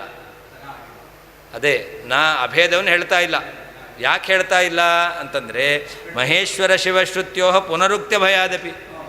ಹಿಂದೆ ಸಹ ಮಹೇಶ್ವರ ಅಂತ ಹೇಳಿ ಆಯಿತು, ಕೊನೆಯಲ್ಲಿ ಸಬ್ರಹ್ಮ ಸಶಿವ ಎಂಬುದಾಗಿ ಹೇಳ್ತಾರೆ ಅಂತಂದರೆ ಹಿಂದೆ ಹೇಳಿದಂತಹ ಅಭೇದವನ್ನೇ ಪುನಃ ಹೇಳಿದಂತೆ ಆಯಿತು. ಅದರಿಂದ ಪುನರುಕ್ತಿ ದೋಷ ಬರುತ್ತೆ. ಅದರಿಂದಾಗಿ ಈ ವಾಕ್ಯ ಕೊನೆಯಲ್ಲಿರ್ತಕ್ಕಂಥ ವಾಕ್ಯ ರುದ್ರ ಬ್ರಹ್ಮಾದಿಗಳಿಂದ ನಾರಾಯಣ ಶಬ್ದವಾಚ್ಯನಾದ ಗುಣವಿಶಿಷ್ಟನಾದವನಿಗೆ ಅಭೇದವನ್ನು ಹೇಳ್ತಾ ಇದೆ ಅಂತ ಅರ್ಥ ಮಾಡಬಾರ್ದು, ಪುನರುಕ್ತಿ ದೋಷ ಬರುತ್ತೆ. ತತ್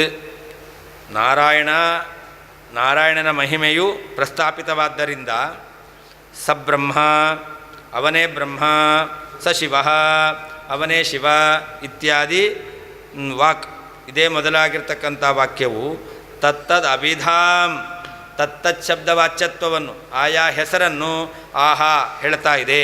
ಅಭಿಧಾಮ್ ಅಭೇದವನ್ನು ನ ಆಹಾ ಹೇಳ್ತಾ ಇಲ್ಲ.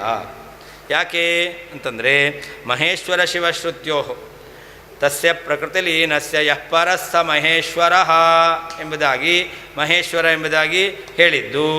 ಆಮೇಲೆ ಸಬ್ರಹ್ಮ ಸಶಿವ ಎಂಬಲ್ಲಿ ಶಿವ ಎಂಬತಕ್ಕಂತಹ ಇವುಗಳ ಪೌನರುಕ್ತ್ಯ ಭಯಾದ ಮಹೇಶ್ವರ ಅಂಥೇಳಿ ಆಯಿತು, ಪುನಃ ಶಿವ ಅಂತ ಹೇಳಿದ್ರೆ ಅದೇ ಅಭೇದವನ್ನು ಹೇಳ್ತಾ ಇದೆ. ಪುನರುಕ್ತಿ ಎಂಬತಕ್ಕಂಥದ್ದು ಬರ್ತಾ ಇದೆ ಎಂಬತಕ್ಕಂಥ ದೋಷದಿಂದಲೂ ಕೂಡ ತತ್ತದಭಿಧಾಮ್ ಆಯಾ ಹೆಸರನ್ನೇ ಆಹಾ ಬ್ರಹ್ಮಶಬ್ದವಾಚ್ಯ ಶಿವಶಬ್ದವಾಚ್ಯ ನಾರಾಯಣ ಅಂತ ಹೇಳ್ತಾ ಇದೆ ಅಷ್ಟೇ ಹೊರತು ಬ್ರಹ್ಮಶಬ್ದವಾಚ್ಯನಾದವನು ಶಿವಶಬ್ದವಾಚ್ಯ ನಾರಾಯಣನು ಅಭಿನ್ನ ಎಂಬುದಾಗಿ ಹೇಳ್ತಾ ಇಲ್ಲ.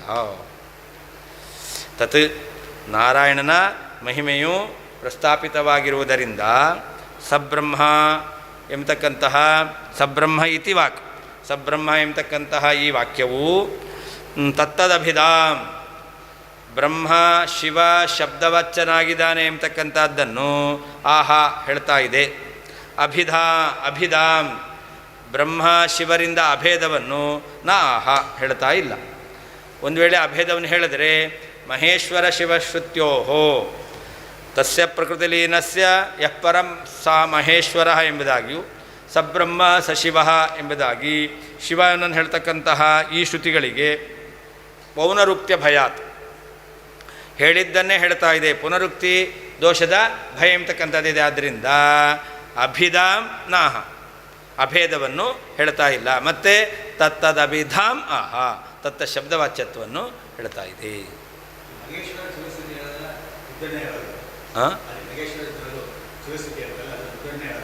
ಎಲ್ಲಿ ಮಹೇಶ್ವರ ತಸ್ಯ ಪ್ರಕೃತಿ ಲೀನಸ್ಯ ಯಃ ಪರಃ ಸ ಮಹೇಶ್ವರಃ ಅಂತ ಪರಮಾತ್ಮನನ್ನೇ ಹೇಳೋದು. ನಾವು ಹೇಳೋದು ಸಹ ಮಹೇಶ್ವರ ಪರಮಾತ್ಮನೇ. ಅವ್ರ ಮತ ಪ್ರಕಾರ ಈ ವಾಕ್ಯ ಏನು ಹೇಳುತ್ತೆ? ಸ ಮಹೇಶ್ವರ ಅಂತ ಪೂರ್ವೋಕ್ತ ಗುಣವಿಶಿಷ್ಟನಾದ ನಾರಾಯಣನೂ ಪರಮೇಶ್ವರನೂ ಒಬ್ಬನೇ ಅಂತ ಆಯಿತು. ಹಾಗಾದರೆ ನಿಮ್ಮ ಮತ ಪ್ರಕಾರ ಅಭೇದ ತಾನೇ? ಆ ಅಭೇದವನ್ನು ಇಲ್ಲಿ ಹೇಳಿ ಆಯಿತು. ಮತ್ತು ಪುನಃ ಸಬ್ರಹ್ಮ ಸ ಶಿವ ಅಂತ ಯಾಕೆ ಹೇಳಬೇಕು? ಪುನರುಕ್ತಿ ದೋಷ ಬರುತ್ತೆ. ಉಕ್ತರೀತ್ಯ ಪೂರ್ವಪ್ರಕರಣೆ ನಾರಾಯಣ ಮಹಿಮ್ನಃ ಏವ ಪ್ರಸ್ತುತತ್ವಾತ್ ಸಬ್ರಹ್ಮ ಇತ್ಯತ್ರ ತತ್ತದ್ದೇವೈಕ್ಯಂ ಅರ್ಥಃ ನ ಇತ್ಯಾಹ ಅಂತ.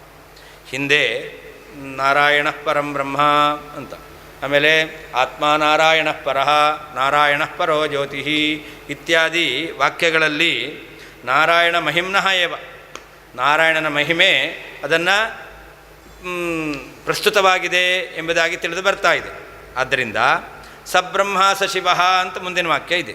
ಅಲ್ಲಿ ತತ್ತದ್ದೇವ ಐಕ್ಯಂ, ಬ್ರಹ್ಮ ರುದ್ರ ಇವರಿಂದ ಐಕ್ಯ ಎಂಬತಕ್ಕಂಥದ್ದು ನ ಅರ್ಥ, ಇದಲ್ಲ ಎಂಬುದಾಗಿ ಹೇಳ್ತಾ ಇದ್ದಾರೆ.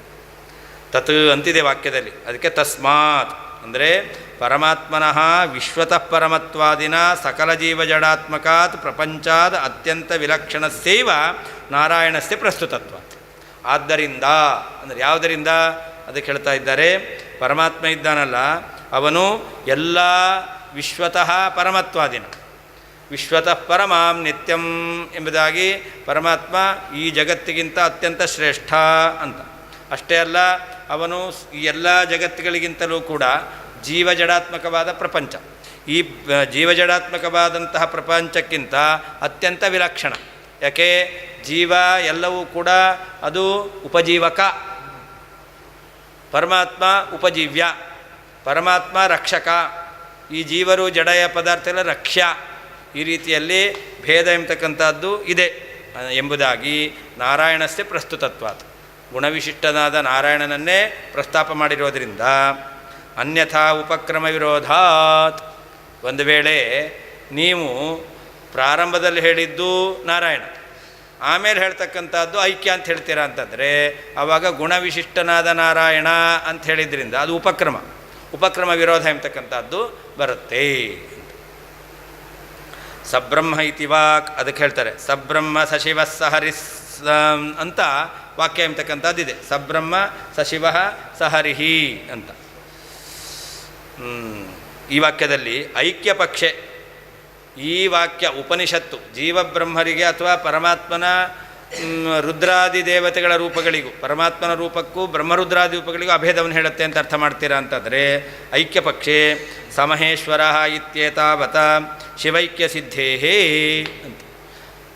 ಹಿಂದೆ ಹೇಳಿದಂತಹ ಪ್ರಕೃತಿಲೀನಸ್ಯ ಯಃ ಪರಃ ಸ ಮಹೇಶ್ವರ, ಯಹ ಪರಃ ಮಹೇಶ್ವರ ಸಹ, ಯಾರು ಮಹೇಶ್ವರ ಇದ್ದಾನೋ ಅವನೇ ನಾರಾಯಣ ಎಂಬುದಾಗಿ ಐಕ್ಯ ಸಿದ್ಧವಾದ್ದರಿಂದ ಪುನಃ ಸಶಿವ ಇತಿ ವ್ಯರ್ಥಂ, ಪುನಃ ಸಬ್ರಹ್ಮ ಸಶಿವ ಎಂಬುದಾಗಿ ರುದ್ರನಿಂದ ಅಭೇದ ಹೇಳಿದ್ದು ವ್ಯರ್ಥ ಅಂತ ಆಗುತ್ತೆ. ಇತ್ಯಾಶಯನ ಆಹ ಅದನ್ನು ಹೇಳ್ತಾ ಇದ್ದಾರೆ.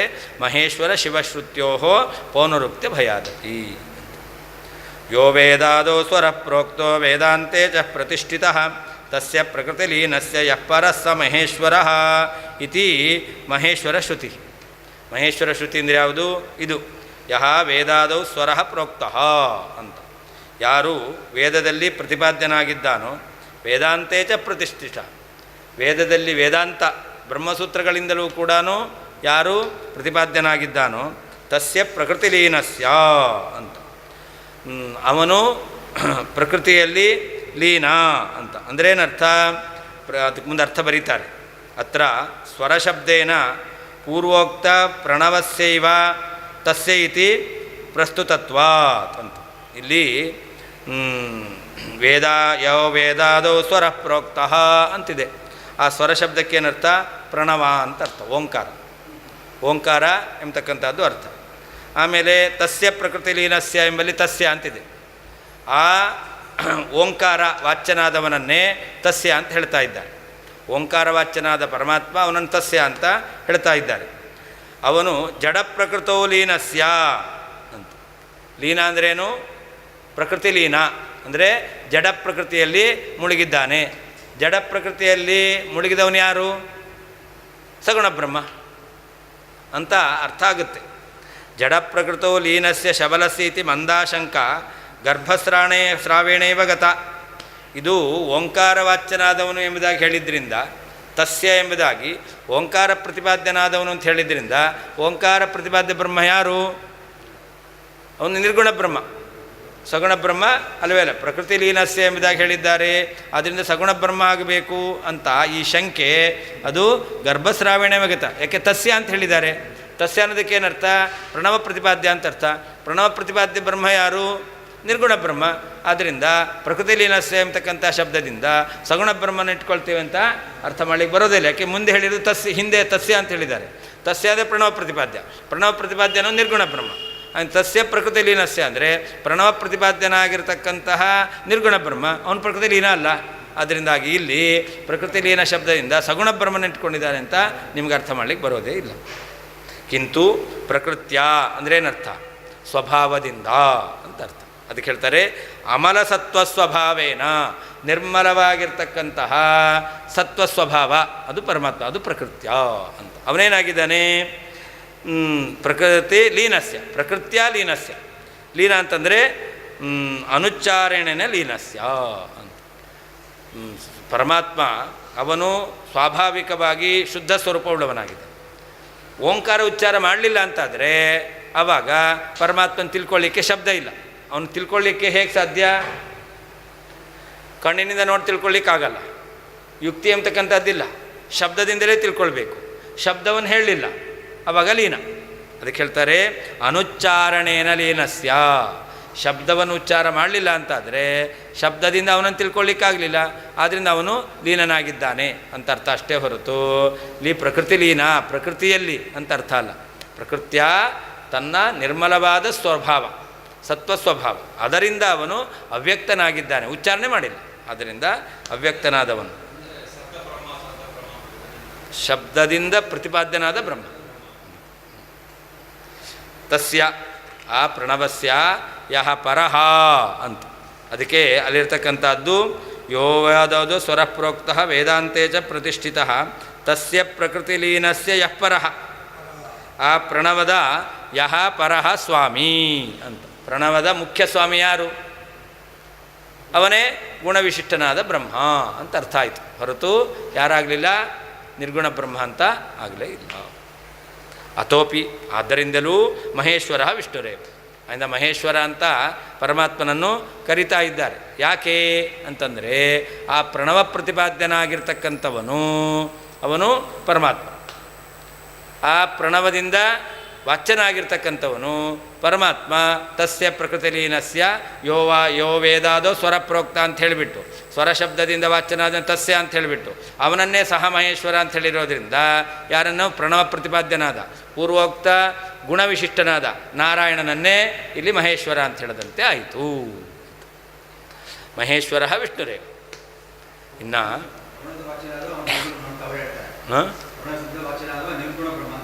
ಹೌದು,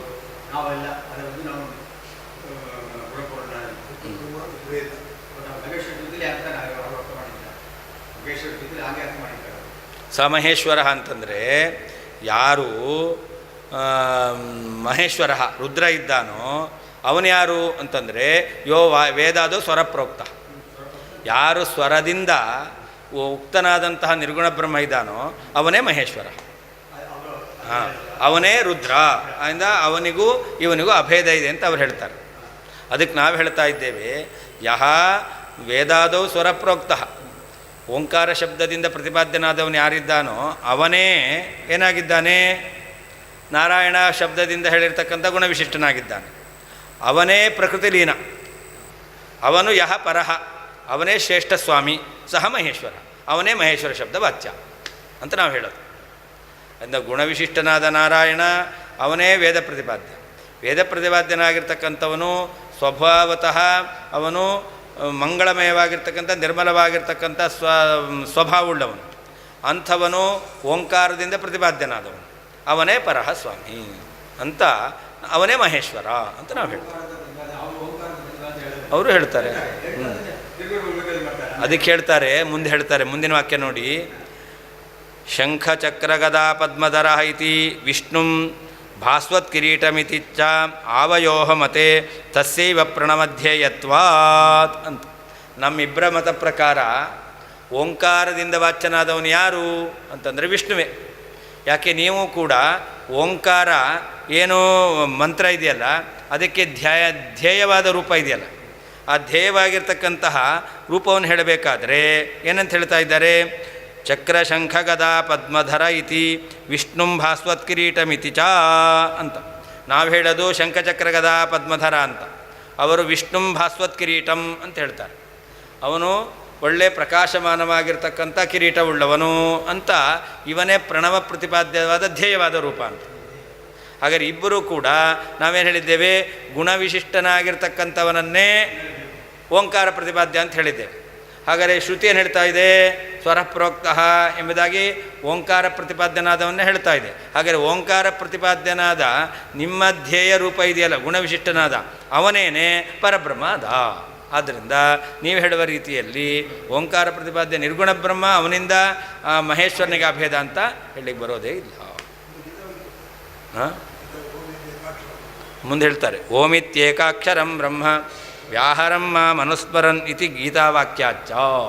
ಗೀತೆಯಲ್ಲಿ ಕೃಷ್ಣ ಹೇಳ್ದ, ನನ್ನನ್ನೇನಂತ ಹೇಳಬೇಕು?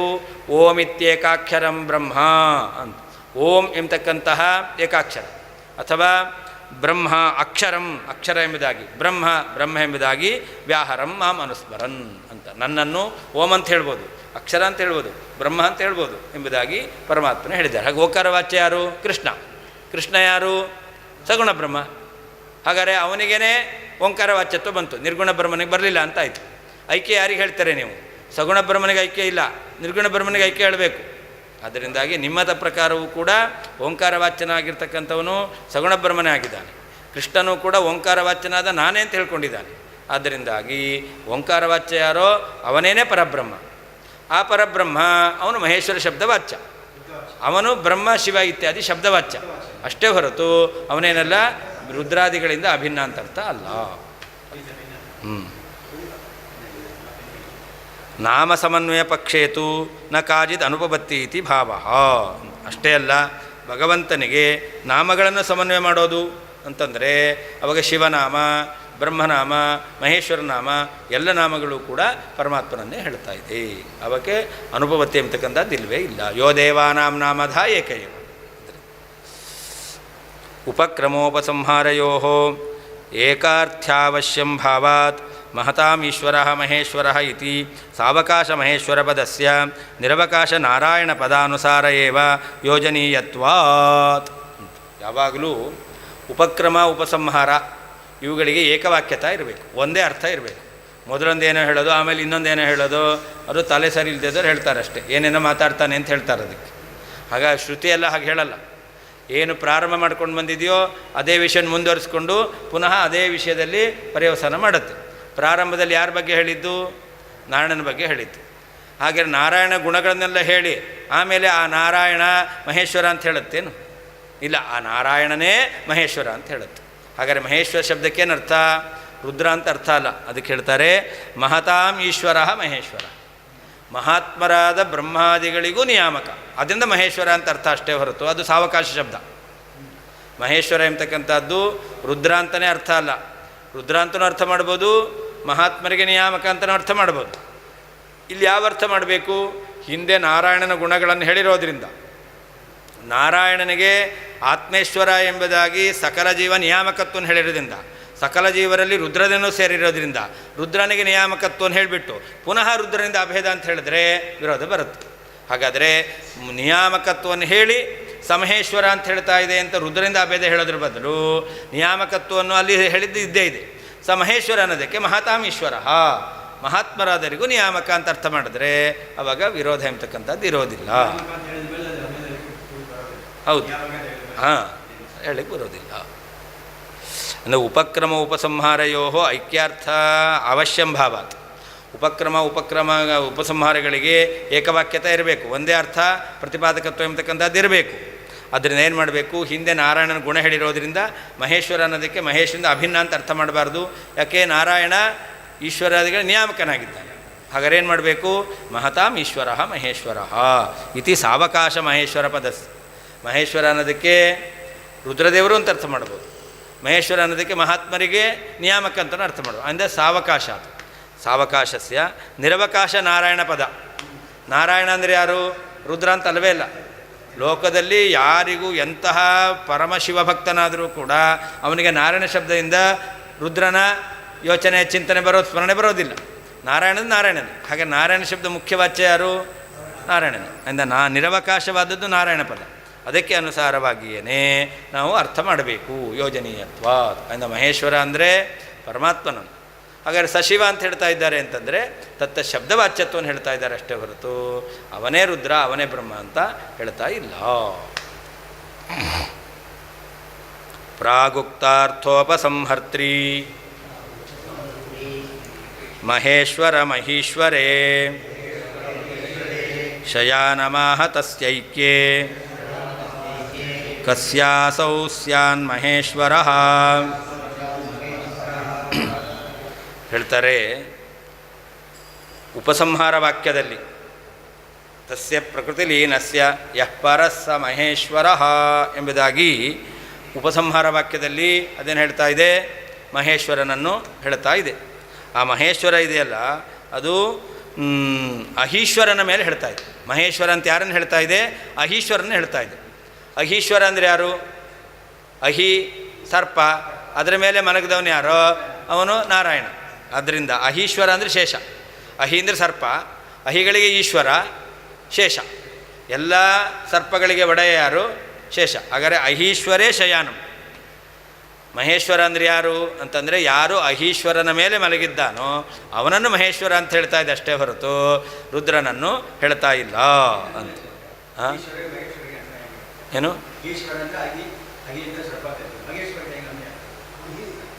ಮಹೇಶ್ವರ ಶಬ್ದದಿಂದ ಯಾರನ್ನು ಹೇಳ್ತಾ ಇದೆ?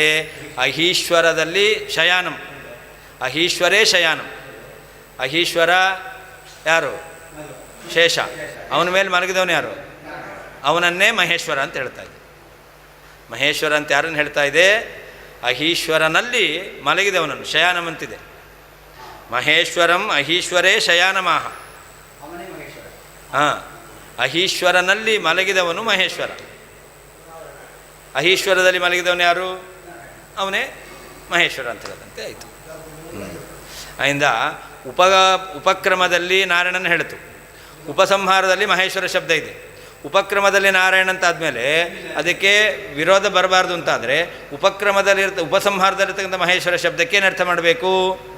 ಶೇಷಶಾಹಿಯಾದಂತಹ ಪರಮಾತ್ಮ ನಾರಾಯಣ ಅಂತಲೇ ಅರ್ಥ ಮಾಡಬೇಕಷ್ಟೇ ಹೊರತು ರುದ್ರ ಅಂತ ಅರ್ಥ ಮಾಡಬಾರ್ದು. ಒಂದು ವೇಳೆ ರುದ್ರನಿಗೂ ಮತ್ತು ಪರಮಾತ್ಮನಿಗೂ ಐಕ್ಯ ಇದೆ ಅಂತಾದರೆ ಕಸ್ಯಸ್ಯಾನ್ ಮಹೇಶ್ವರ, ಇವನು ಈಶ್ವರ ಯಾರಿಗೆ ನಿಯಾಮಕನಾಗ್ತಾನೆ? ಇವನು ಅಷ್ಟೇ ಇವನು ಮಹಾನಿಯಾಮಕ ಅಂತ ಹೇಳ್ತೀರ. ಎಲ್ಲರಿಗೂ ಅಭೇದವನ್ನು ಹೇಳಿಬಿಟ್ರೆ ಇವನಿಗೆ ನಿಯಾಮಕತ್ವ ಎಲ್ಲಿ ಬರುತ್ತೆ? ಹಾಗಾದರೆ ನಿಯಾಮಕತ್ವ ಬೇಕು ಅಂದರೆ ಭೇದ ಇರಲೇಬೇಕು. ಅಂದರೆ ರುದ್ರಾದಿಗಳಿಗೆ ಭೇದ ಒಪ್ಪಿದ್ರೇ ಮಹೇಶ್ವರ ಶಬ್ದವಾಚ್ಯತ್ವ ಅವನಿಗೆ ಬರುತ್ತೆ. ಮಹೇಶ್ವರ ಶಬ್ದದಿಂದ ತಿಳಿದು ಬರುವ ಅರ್ಥ ಏನು? ಮಹತಾಮೀಶ್ವರ. ಮಹಾತ್ಮರಿಗೆ ನಿಯಾಮಕ. ಎಲ್ಲರೂ ಒಂದೇ ಅಂತ ಆಗಿಬಿಟ್ರೆ ಮಹಾತ್ಮರಾದ ರುದ್ರಾದಿಗಳು ಪರಮಾತ್ಮನಿಂದ ಅಭಿನ್ನ ಅಂತಾದರೆ ಯಾರಿಗೆ ನಿಯಾಮಕನಾಗ್ತಾನೆ? ಅದರಿಂದ ಅಭೇದ ಹೇಳಿದ್ರೆ ಮಹೇಶ್ವರತ್ವ ಕೊಡೋದೇ ಇಲ್ಲ. ಅದರಿಂದಾಗಿ ಅಭೇದ ಅರ್ಥ ಅಲ್ಲ. ಸರಿ, ಬರೀ ಶಬ್ದವನ್ನು ಹೇಳದಂತೆ ಆಯಿತು. ಅದರಿಂದ ಏನು ಹೇಳದಂತೆ ಆಯಿತು? ಶ್ರುತಿ ಹೇಳಿದೆಯಲ್ಲ, ಹಿಂದೆ ನಾರಾಯಣ ಶಬ್ದವಾಚನಾದವನನ್ನು ಯಾಕೆ ಪರಬ್ರಹ್ಮ ಅಂತ ಕರೆದ್ರು? ಇದು ಮಹಾನಾರಾಯಣ ಉಪನಿಷತ್ತು. ಅದು ಯಾಕೆ ಕರೀತು ಪರಬ್ರಹ್ಮ ಅಂತ? ಆತ್ಮ ನಾರಾಯಣ ಪರಃ, ಅವನು ಆತ್ಮೇಶ್ವರ ಇತ್ಯಾದಿ ಗುಣವನ್ನು ಇಟ್ಕೊಂಡೇ ಅವನನ್ನು ಪರಬ್ರಹ್ಮ ಅಂತ ಹೇಳಿರೋದು. ಹಾಗಾದ್ರೆ ಮಹೇಶ್ವರ ಅಂದರೆ ಏನರ್ಥ? ಮಹತಾಮೀಶ್ವರ ಅಂತಲೇ ಅರ್ಥ. ಮಹೇಶ್ವರ ಅಭಿನ್ನ ಅಂತ ಅರ್ಥ ಮಾಡ್ತಾರೆ. ಹೌದು, ಅದನ್ನೇ ಖಂಡನೆ ಮಾಡಿದ್ದು. ಅದಕ್ಕೆ ನೀವು ಹೇಳುವಂತಹ ಅಶ್ವ ರುದ್ರನಿಂದ ಅಭಿನ್ನ ಅಂತ ಅರ್ಥ ಮಾಡ್ತಾರೆ. ಅದನ್ನೇ ಖಂಡನೆ ಮಾಡ್ತಾ ಇದ್ದಾರೆ. ನೀವು ರುದ್ರನಿಂದ ಅಭಿನ್ನ ಅಂತ ಅರ್ಥ ಮಾಡ್ತೀರಾ.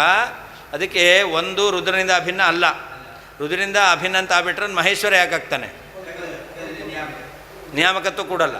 ಎರಡನೇದು ಪುನರುಕ್ತಿ ಬರುತ್ತೆ, ಸಬ್ರಹ್ಮ ಸ ಶಿವ ಸ ಹರಿಹಿ ಅಂತಮಲ್ಲಿ. ಹಾಂ, ಅದರಿಂದ ಅದು ಅಭೇದ ಎಂಬತಕ್ಕ ಅರ್ಥ ಅಲ್ವೇ ಅಲ್ವಾ?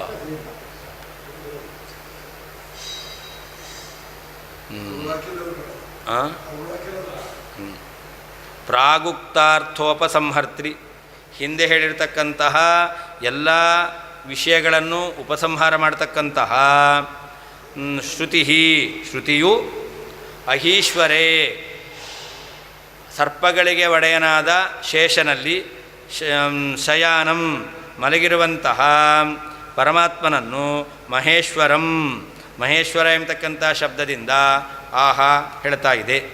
ತಸ್ಯ ಅವನಿಗೆ ಐಕ್ಯ, ಮಹೇಶ್ವರನಿಂದ ಐಕ್ಯ ಇದೆ ಅಂತ ಆಗಿಬಿಟ್ರೆ ಅಸೌ ಈ ಐಕ್ಯ ಇರತಕ್ಕಂಥ ವ್ಯಕ್ತಿಯು ಕಸ್ಯ ಯಾರಿಗೆ ಮಹೇಶ್ವರ ಸ್ಯಾತ್, ಅವನು ಮಹಾತ್ಮರಿಗೆ ನಿಯಾಮಕನಾಗಲಿಕ್ಕೆ ಸಾಧ್ಯ. ಮಹಾತ್ಮರ ರುದ್ರಾದಿಗಳು ಅವರಿಂದ ಐಕ್ಯ ಇದೆ ಅಂತಾದರೆ ಅವನು ಮಹೇಶ್ವರ ಆಗಲಿಕ್ಕೆ ಹೇಗೆ ಸಾಧ್ಯ?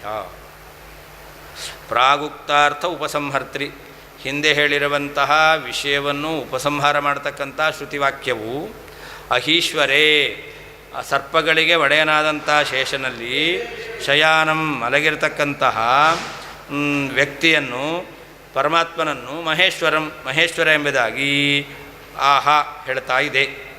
ತಸ್ಯ ಅಂತಹ ಮಹೇಶ್ವರ ಶಬ್ದವಾಚ್ಯನಾದ ಶೇಷನ ಮೇಲೆ ಮಲಗಿದ ಪರಮಾತ್ಮನಿಗೆ ಐಕ್ಯ, ಮಹೇಶ್ವರನಿಂದ ಅಭೇದ ಇದ್ದಲ್ಲಿ ಅಸೌ ಈ ನಾರಾಯಣನು ಕಸ್ಯ ಯಾರಿಗೆ ಮಹೇಶ್ವರ ಸ್ಯಾತ್, ಮಹೇಶ್ವರನಾಗಲಿಕ್ಕೆ ಮಹಾತ್ಮರಿಗೆ ನಿಯಾಮಕನಾಗಲಿಕ್ಕೆ ಸಾಧ್ಯ.